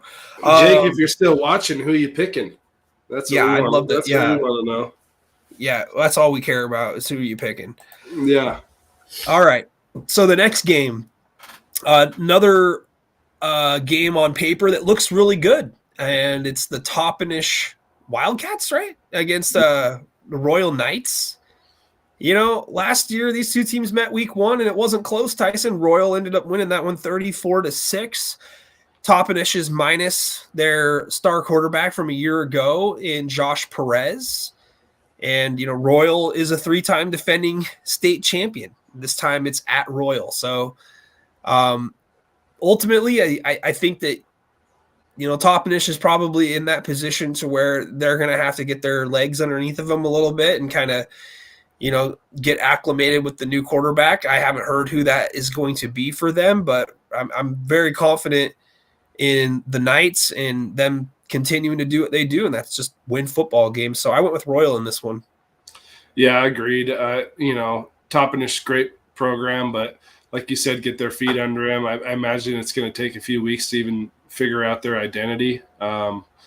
Losing a guy like that who was such a threat through the air and on the ground last year, that's tough on any team. And frankly, Royal has such a system. They're just plugging a new all-red in at quarterback, and he's not the only all-red on the team. And, looking at as far as roster quality goes of the film you can find out there, Royal's got 7 or 8 guys that all are huge difference makers in the game. And I would imagine if I had to make a prediction, this is probably the biggest blowout I'd pick on our entire slate. And that's no disrespect to Toppenish, but more of a tip to the hat to how quality of a program Wiley's producing over there every single year. Yeah, I hate looking at games that are on paper top 10 matchups and then ultimately coming away with that feeling, that the paper makes it look a little bit closer than I think it's going to be. I got no problem saying that I think this one might actually be a running clock, and like I said, it's hard to say that.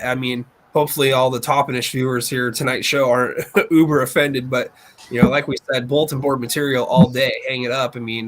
What two, idiots think about what's going on with the games this weekend, but nonetheless, Royals just one of those teams, man, where, they're it's something in the water, it's like the dairy farmers of America. So yeah, definitely. Except not there. So all right. There's a few dairy farms over that way, but I'm sure there is. All right. Yeah. So the next game on the docket, game number 17 that I got here is Montesano against Black Hills. And this one is in Montesano. Last year, Black Hills got a pretty good statement victory against Montesano. It was 33-20. And, there's some pieces that are missing from that team from Black Hills from last year. They do got Jackson Beck here back once again. They're going to have some guys that can do some good things. Ultimately, they made the playoffs and got to the round of 16 before Linden ended their season, which a lot of teams, Linden ended their season. But Montesano was one of those teams last year to where they took that loss in that first week of the season and just turned it into something, to motivate them and to get better. They ended up having a really good year overall between them, Eatonville, and Tenino. They each kind of beat up on one another, and Montesano ended up taking on that Toppenish team led by Perez last year and ultimately getting a 2-point win. And they had a nice finish to their season. I like Montesano here in this one. If you go by the numbers, Montesano has won 8 out of the last 10 against higher classification opponents, and they're going to be looking for some revenge from last year. And they got a good defensive player who I think was just recently named like the scrimmage athlete of the week. I hope I pronounced it right, Damasowicz. So we'll see how it goes in week number 1, but I'm going with Montesano. Yeah, so did Devin, but I chose Black Hills. After looking at their rosters, I've done previews on both those leagues so far. Haven't made it as far as I'd want. There's so many to cover, but those are two that I haven't had a chance to take a deeper look at. And, Monty, another couple of kids that are standouts for them, Camden Taylor and Tyler Johansson. Going to be, they're going to be a tough team just like they were last year. But I think Black Hills, they went on a good run at the end of the last year. You actually, didn't you broadcast one of their playoff games? Yeah, I mean, and they had a couple of good players that they're not there anymore in Johnny Stallings and Keegan Rongan. So ultimately, I feel like that they're, going to kind of be in that retool, reload type position in week one. I think it's a real good time to catch them. So, I mean, ultimately that kind of bled into my decision to go with Monty here in this one. Yeah, I like the combination of Beck and Maddox Hodge down there. Mm-hmm. And then a couple other kids, Jack Ellison and Travis Carson, were a couple names I noticed that stood out to me as being difference makers. And so just being the bigger school, winning last year, having a known quarterback, wide receiver connection there with Beck and Hodge.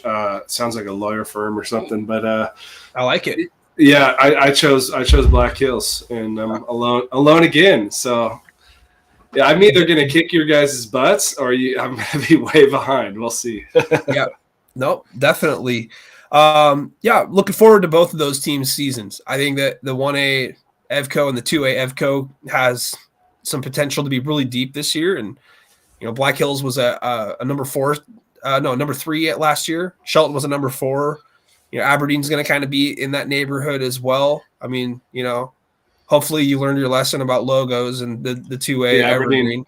The Aberdeen Bobcats and not the Eagles, and the Rochester Warriors. The Rochester Warriors. Falcons. Yeah. Well, hey, like I said, too.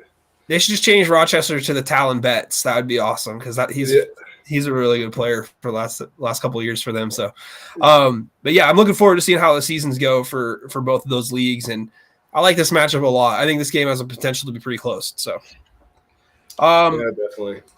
All right, next game, Brewster at Chelan. Brewster playing a team, from a higher classification, and last year it was 38-36, and Brewster picked up the victory in that one there, Tyson? I believe so, actually. They, kind of powered by the Gebbers boys up there. That Gebbers powers that whole town. If you ever visited Brewster, it's really the only industry they have there, whether it's the orchards they own or the packing facilities they own or the cattle company they have or the timber company they have. I kind of have this joke, inside my industry over here where I call them the Duttons of Washington State.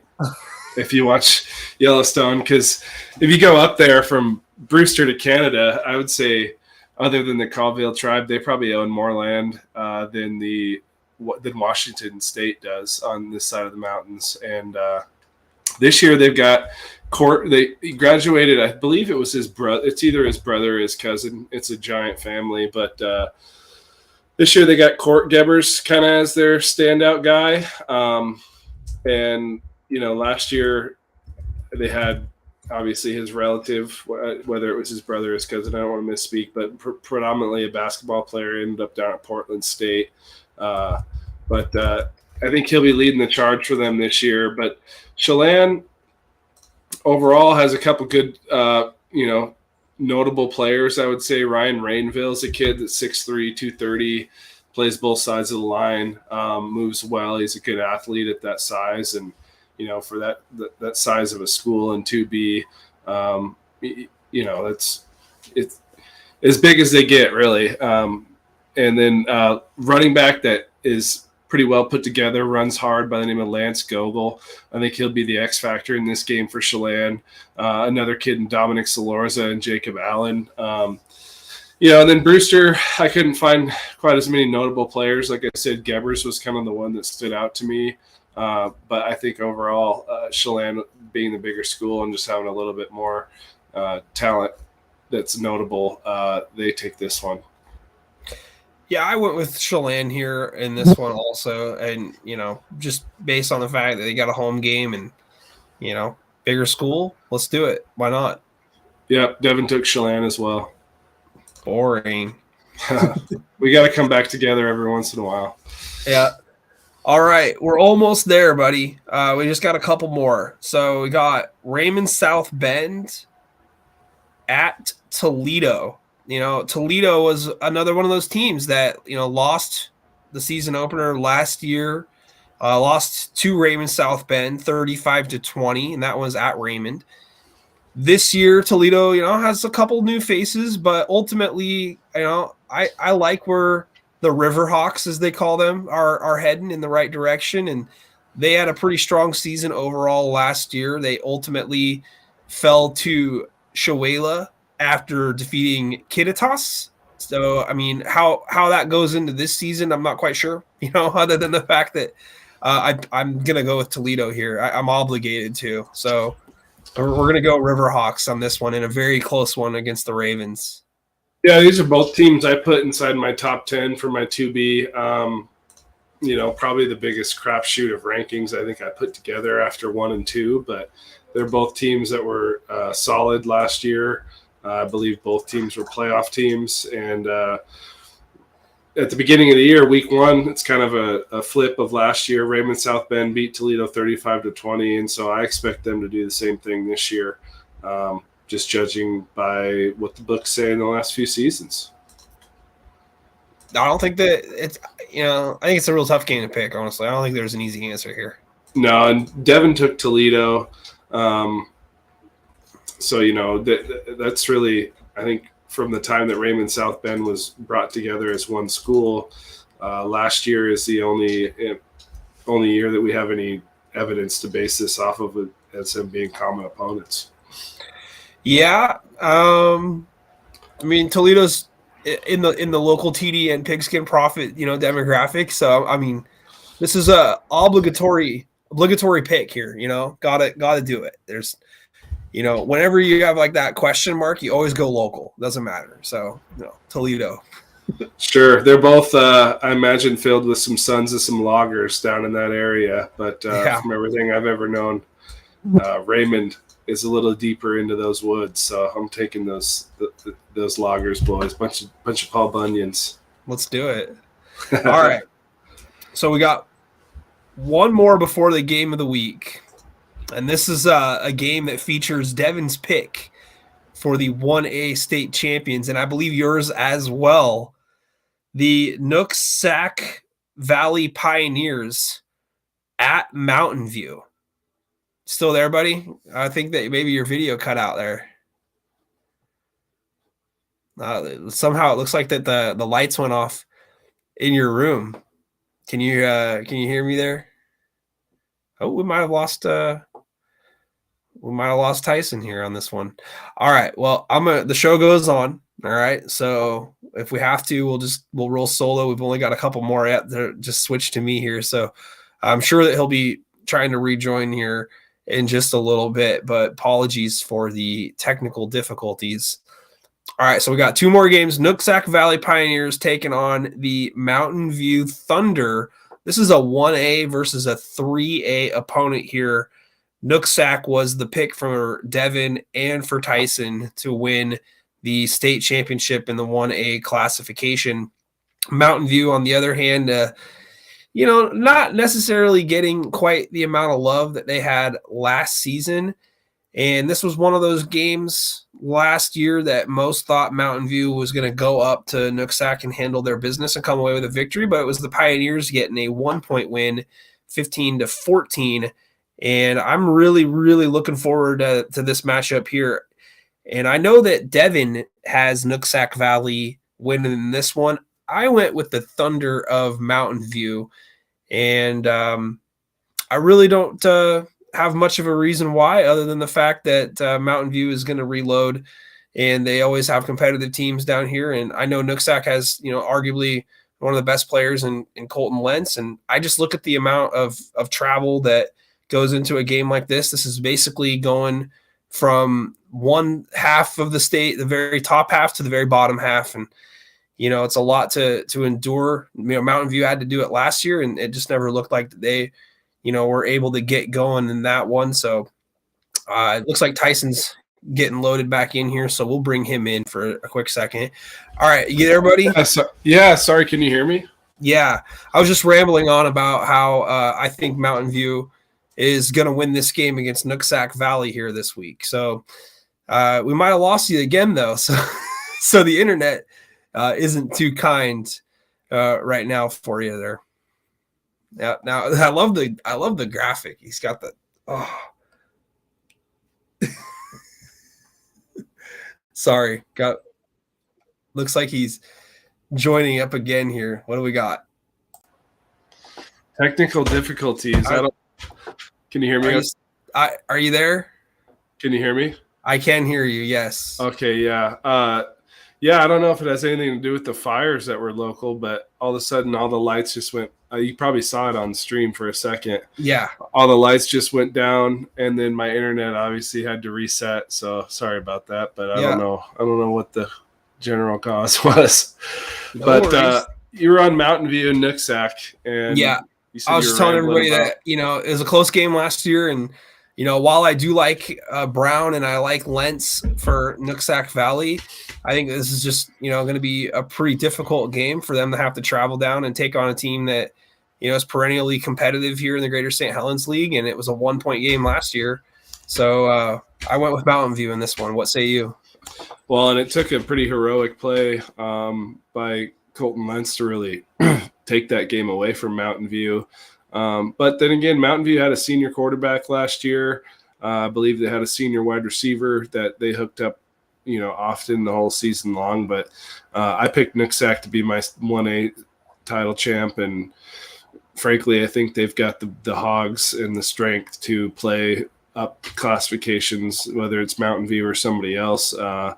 And being that a lot of these kids are, you know, 2-3 year varsity starters that Nooksack is rolling out, I actually think they win this one more comfortably than they did last season. I'm going to say something like 24-13.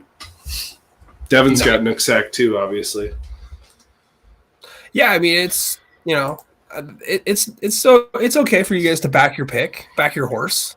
You know, I don't blame you. You want to start out with a week 1 victory. So, you know, ultimately, I feel like that Mountain View losing Mitch Johnson, you know, the quarterback that you were talking about last year, is going to weigh pretty heavily on most people's, you know, thoughts about them. But, you know, as a program, I mean, they've, you know, won a few championships over the last couple of seasons and been right there with Kelso and Evergreen and Prairie. And it's a tough league down here. And I don't think it gets a lot of respect. And I think Nooksack's going to be in for a dogfight here. Oh, yeah, for sure. No, it's going to take their best game, especially traveling that far. But they had a few road trips last season, too. It came east of the mountains, and so they learned how to travel. And, you know, frankly, some of those kids that they have in Lentz and Stremler and Ackerman and obviously Joey Brown, even his little brother, Evan Brown, looks like he could be a player.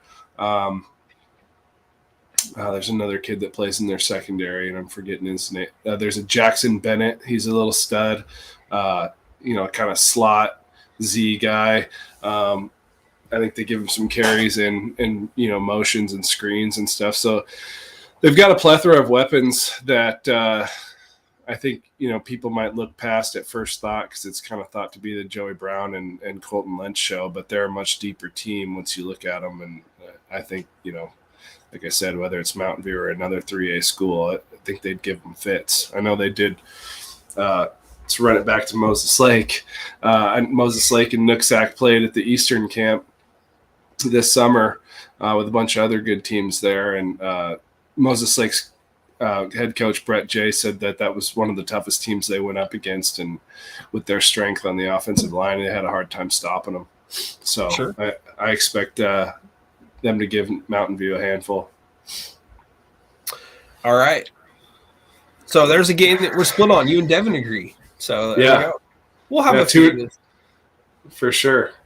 All right. So this is going to round it out here for the picks. All right, and then we'll just do a little bit of, you know, rapid fire round table and close it out here. But all right, I don't know if they're watching after being guests on the show earlier, but again, thank you to our guests, Deontae Cooper of Highline and Corey Sampson of Rainier Beach, 2 great head coaches for 2 great programs in the state of Washington. And that is our game of the week.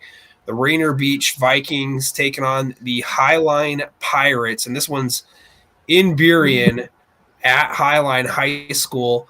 And you know what? I mean, ultimately here, I think that this game has the potential to be exactly how we're building it up to be, like literally one of the games of the week. I don't know how, if you had odds makers on this one, how you would really handicap it, because I think that it would open up with Beach probably as about a touchdown favorite here on the road. But having listened to the answers provided by both coaches here tonight from the questions that we asked them, one of the ones that you wanted to know was, who is Rainier Beach going to go with at the quarterback position? And, Coach Sampson's answer was, somebody whose eyes are probably going to be pretty big ultimately, and Highline doesn't have that issue here with Ronan Rasmussen. I think it's going to be a really tough game between both teams. I ultimately went with Rainier Beach from the athlete perspective in terms of what they have to endure through each week in the Metro League schedule. And I ultimately feel like that they may just have a few more athletes up and down the roster and might be a little bit bigger in the trenches. So I went with Rainier Beach in this one, but I think it's going to be close. I'm going something like 27-20. Yeah, I agree with you. Rainier Beach has, I know they're going to – you talked about their running – gosh, it was just on the tip of my tongue. Humphrey last year shouldering the load for him, but I've noticed they've probably got 4 or 5 different kids they could hand the ball off to this year, young to a little bit seasoned. On the outside, they got Oteka. That kid's an absolute rising star. Probably him, one of the next big names that comes out of Rainier Beach, along with they got another prospect that's a sophomore this year by the name of Cassius Culpepper, 6'2", 190, heck of a baseball player too, two sports star. But got to saw some clips of their jamboree, and he was just laying kids out over the middle, playing safety. So I think they have the team speed overall to handle like the likes of McCraney and at least make him have to really, work for his yardage and really work on the defensive side of the ball too. Not that he's Highline's only good athlete, but he's definitely their premier one with also a commitment to Cal. And despite the young quarterback with Rainier Beach, they have so many different weapons. I think Sampson's going to do his best job to not put too much on his shoulders with having that many different kids to hand the ball off to and weapons that he can make short throws in and get his confidence up. Also, you mentioned in the trenches, they picked up Azir Dampier from Garfield, 6'4", 230, 240 defensive end and offensive tackle that really moves. I mean, for a kid that size, he moves about as well as he possibly could, and that's going to pay big dividends for them throughout the season. And so, same thing, probably something along the lines 27-21, right in that same range. But it's going to be a hard fought game that I feel like whoever has the ball in the last 5-6 minutes of the game is going to win. Yeah, I mean, one thing I will say is that, I want to pick Highline in the sense that you can sense that the program is eager to get that like changing win, right? That one win that you can really look at and be like, this is the moment when our program showed everybody in the state that we are not, quote Highline, from years past. Coach Cooper, as he talked about last season with us in our first episode that we had him on, it's about changing the culture. It's about going into your first parent meeting and, getting everybody to believe in the program and to come out and be supportive of the program. And then it's about, getting the kids to buy in and getting them into the weight room. And, like Coach Cooper said, they've been wanting to schedule tough, right? That's why they played that Kennedy Catholic game last year. That's why they're playing this game against Rainier Beach this week. You get that feeling that they're on the cusp of getting that win to where you look back at it and you're like, this is when the culture changed completely. And this is when the rest of the state realizes that, hey, we're not just here to play the football game. We're here to win the football game. So I would not be surprised if we're wrong on this one. I really wouldn't. I think that this is really going to be a very good game and a tough game to call. And if I'm not mistaken, I think Devin's got Highline winning this game. So he does. Yep. Jake Moe picks Rainier Beach in the comment section here. And, ultimately, Highline's been knocking on the door. They've been in that round of 16 the last couple of years. And last year they ended up getting to the round of 8 and ultimately were tripped up by Linden. But those losses, they kind of just mold you. Iron sharpens iron. They're gonna figure out a way to turn the corner and never look back. And this could be that season opening win because ultimately I'm gonna just go through their schedule here real quick. If I don't know how I lost it here, but I had it pulled up. I don't know if you got it pulled up right away here, but you talking Highline? Yeah, I'm looking at their schedule because their league ultimately, with like the likes of Lindbergh and Renton, not to be disrespectful because they're still opponents that they got to play. Ultimately their league isn't going to really test them the way that they want to be tested, with Evergreen, Seattle, and Foster and Interlake and Sammamish. They got Rainier Beach this week, and then it looks like they do have another game against Kennedy Catholic coming up. And, after that, it's mainly the league slate. And it looks like that their other game that they've got for non-league is in week 6 against Jefferson. So right, that'll be a good match for them. But they're waiting for that opportunity. They're not lurking in the weeds. You know what I'm saying? They're like front and center. They're ready to get that program-changing win. And, if it doesn't come this week against Rainier Beach, it could easily come next week against Kennedy Catholic. But, we'll see. No, yeah, to draw this is not really a totally applicable parallel, but they remind me of like the Seahawks back when in Russell's rookie year when he was only throwing the ball 10 to 13 times a game and they're winning the ball running and they're winning with their defense. And people kind of ask the question, like, if we have to throw the ball to win a game, can we do it? And I want to say Highline's very much in the same position from a metaphorical stance of they've been in the state playoffs the last couple of years. Like you said, they're really hungry for that big win to kind of push them over to the top. And I think they have plenty of confidence as a program, but that's the kind of wins that solidify like that confidence. And you're able to tell yourself now, now we're here. And if they're going to go out swinging, and I think they have a chip on their shoulder with good reason, because frankly, for as consistent as they've been for the last 2 years, they still are generally overlooked compared to some of the other 2A teams.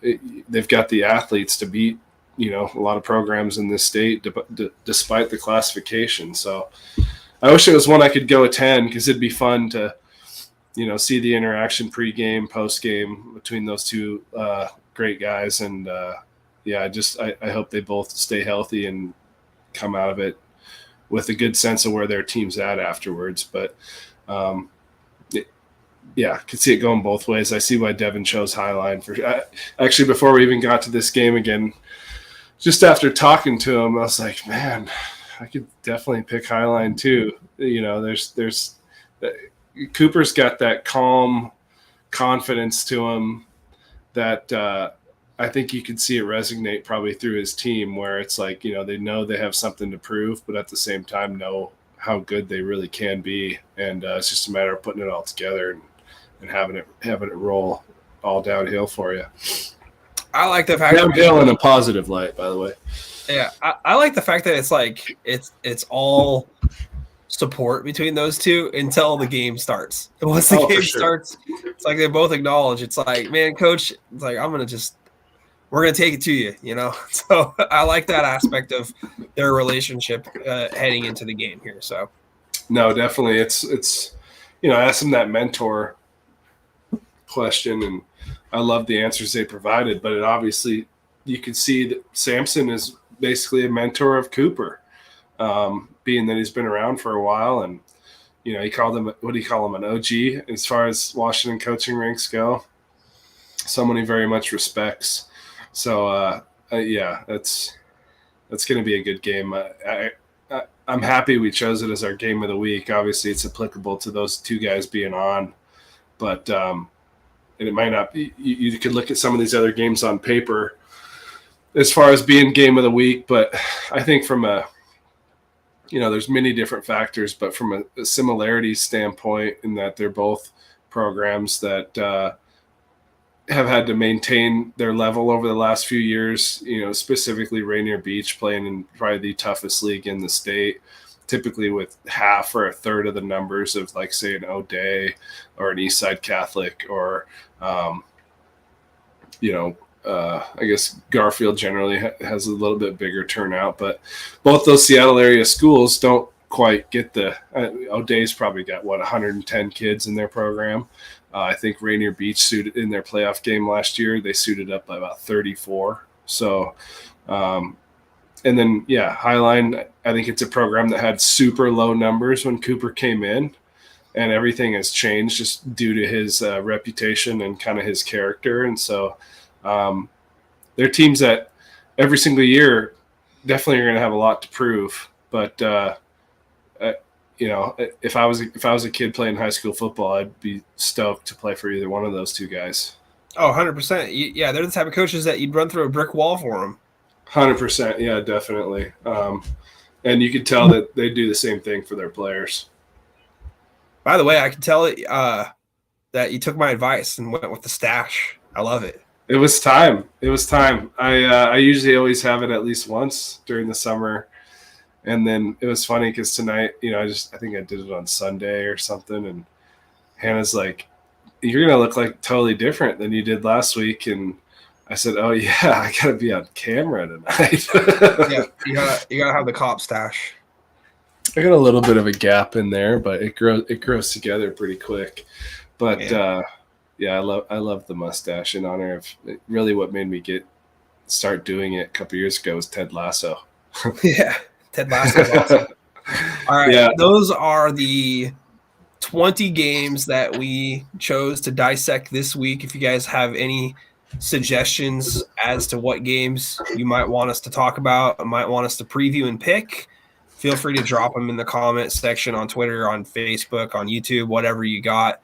You guys can DM them to us here whenever you want. It doesn't matter to us, but we love the feedback and suggestions.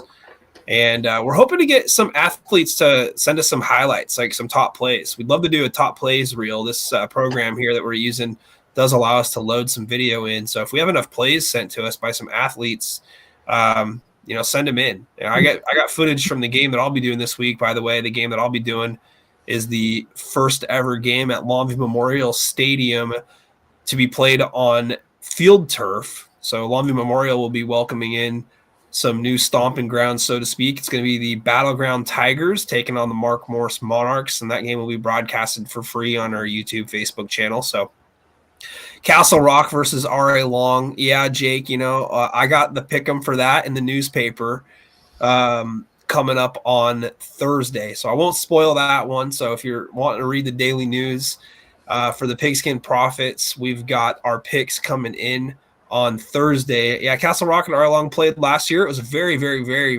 very, very close game. And Arlong could have easily won that one, and they didn't win a game all year. Who knew that that would be their best chance to probably pick up the W.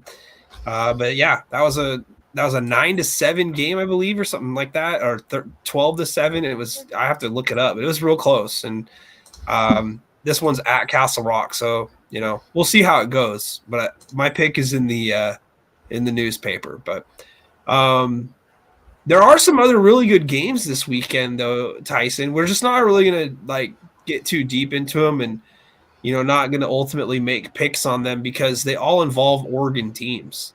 And we all are going to pick the Washington teams regardless if we actually think that they're going to win or not. At least that's what Tyson said, and I'm kind of with him. I don't have the guts to pick an Oregon team over a Washington team when we're doing a Washington-based show here. But Skyview's taking on Jesuit, and that game is going to be at Skyview High School. That was a super close game last year. And then Bellevue's taking on Central Catholic. That's going to be a really good game. That one's at Central Catholic. And, Central Catholic is boasting, that they beat, basically all the champions of Washington over the last few years. So, I'm really hoping that Bellevue goes and picks up a victory in that game. We got a few more. We got Woodinville taking on a team from Hawaii. We got Bothell taking on a team from New York, also named Curtis. That one fooled us a little bit there, but yeah. Kennedy Catholic's going out to Aurora, Colorado to play Regis Jesuit. Yeah. And then Eastside Catholic going down to play Orange Lutheran, which I wasn't familiar with them, but I looked up their schedule so far this year, and they're 2-0, and one of their wins came against De La Salle, and it wasn't a close game either. So, that's going to be a tough match. I mean, Eastside Catholic is no slouch themselves, but to go play a team that handily beat probably one of the perennially the strongest teams in the country on a year-to-year basis. It's not the IMG Academy. That's a tough opponent there for them. Who's got Bishop Sycamore this week? I mean, who do we got from Washington taking them on? It's funny you mentioned that because while I was doing some show prep, I threw on that documentary. It's on HBO, and quite the story. I mean, the guy that put it all together, he claimed he's no con man, this and that, but you start hearing the story and it's like, man, this guy pulled off something that was, by all accounts, I don't think it's ever happened before. And the way that he pulled it off to get them playing IMG and being on ESPN, it's one of the probably greatest cons in the last 20 years. Pretty amazing. I got my number one fan right here. Hey, good to see the father-son connection. That's been a theme tonight. So, yeah, he's about to be a big brother, because we got one on the way. Totally. Yeah, and you're due right after football season, right? Yeah, we'll make it through football season without welcoming it, but it's going to be like a Civil War baby, so sure. sometime in the basketball season, I'll probably be doing Mark Morris Ari Long because it's in January. So yeah, right. Congratulations. January, February, but yeah, no, appreciate it. Thank you very much. Yeah, we're kind of thinking about names, so I don't know. Yeah, if you lose the pick'em, you have to let Devin and I name your next son. Deal. Yeah, I'm not too worried about that, so we'll figure it out. Yeah, just teasing, but. So yeah, anyway, I'm really excited about those other games. Just not going to spend a whole lot of time getting into those ones, and we're not going to pick differently in those. So, but they're all good games to keep on your radar. I mean, anytime a team from Washington can go play one of these perennial powerhouses from another state, kind of like Graham Kapowson did a few years ago, and pull off a win, it's big for Washington football. Notoriously, we see a bunch of object of kind of both of what we'd like to do is shine a light on some kids that may not get enough love, or programs in this state that don't get enough love on say a national scale or recruiting scale. And there's always this consensus around Washington that, there's not 100 players in each class that are worthy of playing at Power 5 schools, but or D1 schools for that matter. But I think if, any of these schools can go beat some of these teams out of state, it really helps out the reputation of the football that's played here and gives it a better name. So definitely rooting for all of those schools to go and, Skyview almost knocked Jesuit off last year, and sure, they were a young team. And so who knows, so Bellevue that was in Portland too. Yeah, and didn't Bellevue play Central Catholic last year? Yeah, too? Central Catholic needed a last-second field goal to win that one. Yeah, so it's not like, they're scheduling these massive opponents to go get their doors blown off, but it very easily could swing the other direction, especially since both those schools we just mentioned are just a little bit more seasoned than they were last year even. So could easily see those games going the other way without even trying to be a homer. 100%. All right, buddy. Well, we just passed the 2-hour mark here, and that's perfect. I feel pretty good about everything. I don't know how you feel about your picks, but I mean, I feel pretty good. And I like my picks for sure. There's I think 20 will be fun, a fun slate. Try to do that every week, and it should be pretty easy to collect 20 games and agree on a list of what looks comparable. I did write down the top 10 stuff. I would say most of the games of teams in my personal top 10 that have notable matchups we did cover. I'll put it this way: I don't see any one seed getting knocked off this week to start the year. Probably most likely one would probably be Linden versus Ferndale, I would say, and Royal and Toppenish be great. Obviously, Yelm and Camas, another one, but great. I'd say for this week, Graham Kapowson safe playing Rogers and Napavine safe playing Adna. I think Napavine's probably safe all year, man. They're probably safe playing anybody. they're gonna be so good this year. I mean, them and Okanagan, and you probably we talked about it earlier in the Kalama Woodland preview. But man, you might put Kalama in that tier, like right below them. Honestly, like one of those teams that that looks like they've got quarterfinal potential for sure, maybe semifinal potential, depending on seeds and matchups. Kalama's a District 4 team, so but yeah, I mean, I like what you're saying here. In terms of those teams probably not get knocked off, but yeah, I think I think we're in pretty good position here, week 1 to do pretty good overall in our picks. I like the games that we all agree on. So yeah, I think the team as far as top 10 teams that I've ranked across any class that has the most to gain from any of their wins or games as far as rankings go be Eastside Catholic in that Orange Lutheran game. If they go beat them after the team being 2-0 and playing De La Salle, it doesn't matter for in-state stuff, but it'd be hard not to put them at the top of the list after that kind of victory. And for as far as other teams within top 10s, with a notable game like that, they definitely Bellevue at Central Catholic, another one we already talked about, but they have nothing to lose and a lot to gain in those matchups. And I would say overall, those are probably there's a few other games I could mention that are in the smaller classifications, but I'll be excited to play with my list after this weekend and kind of see where it all shakes out again.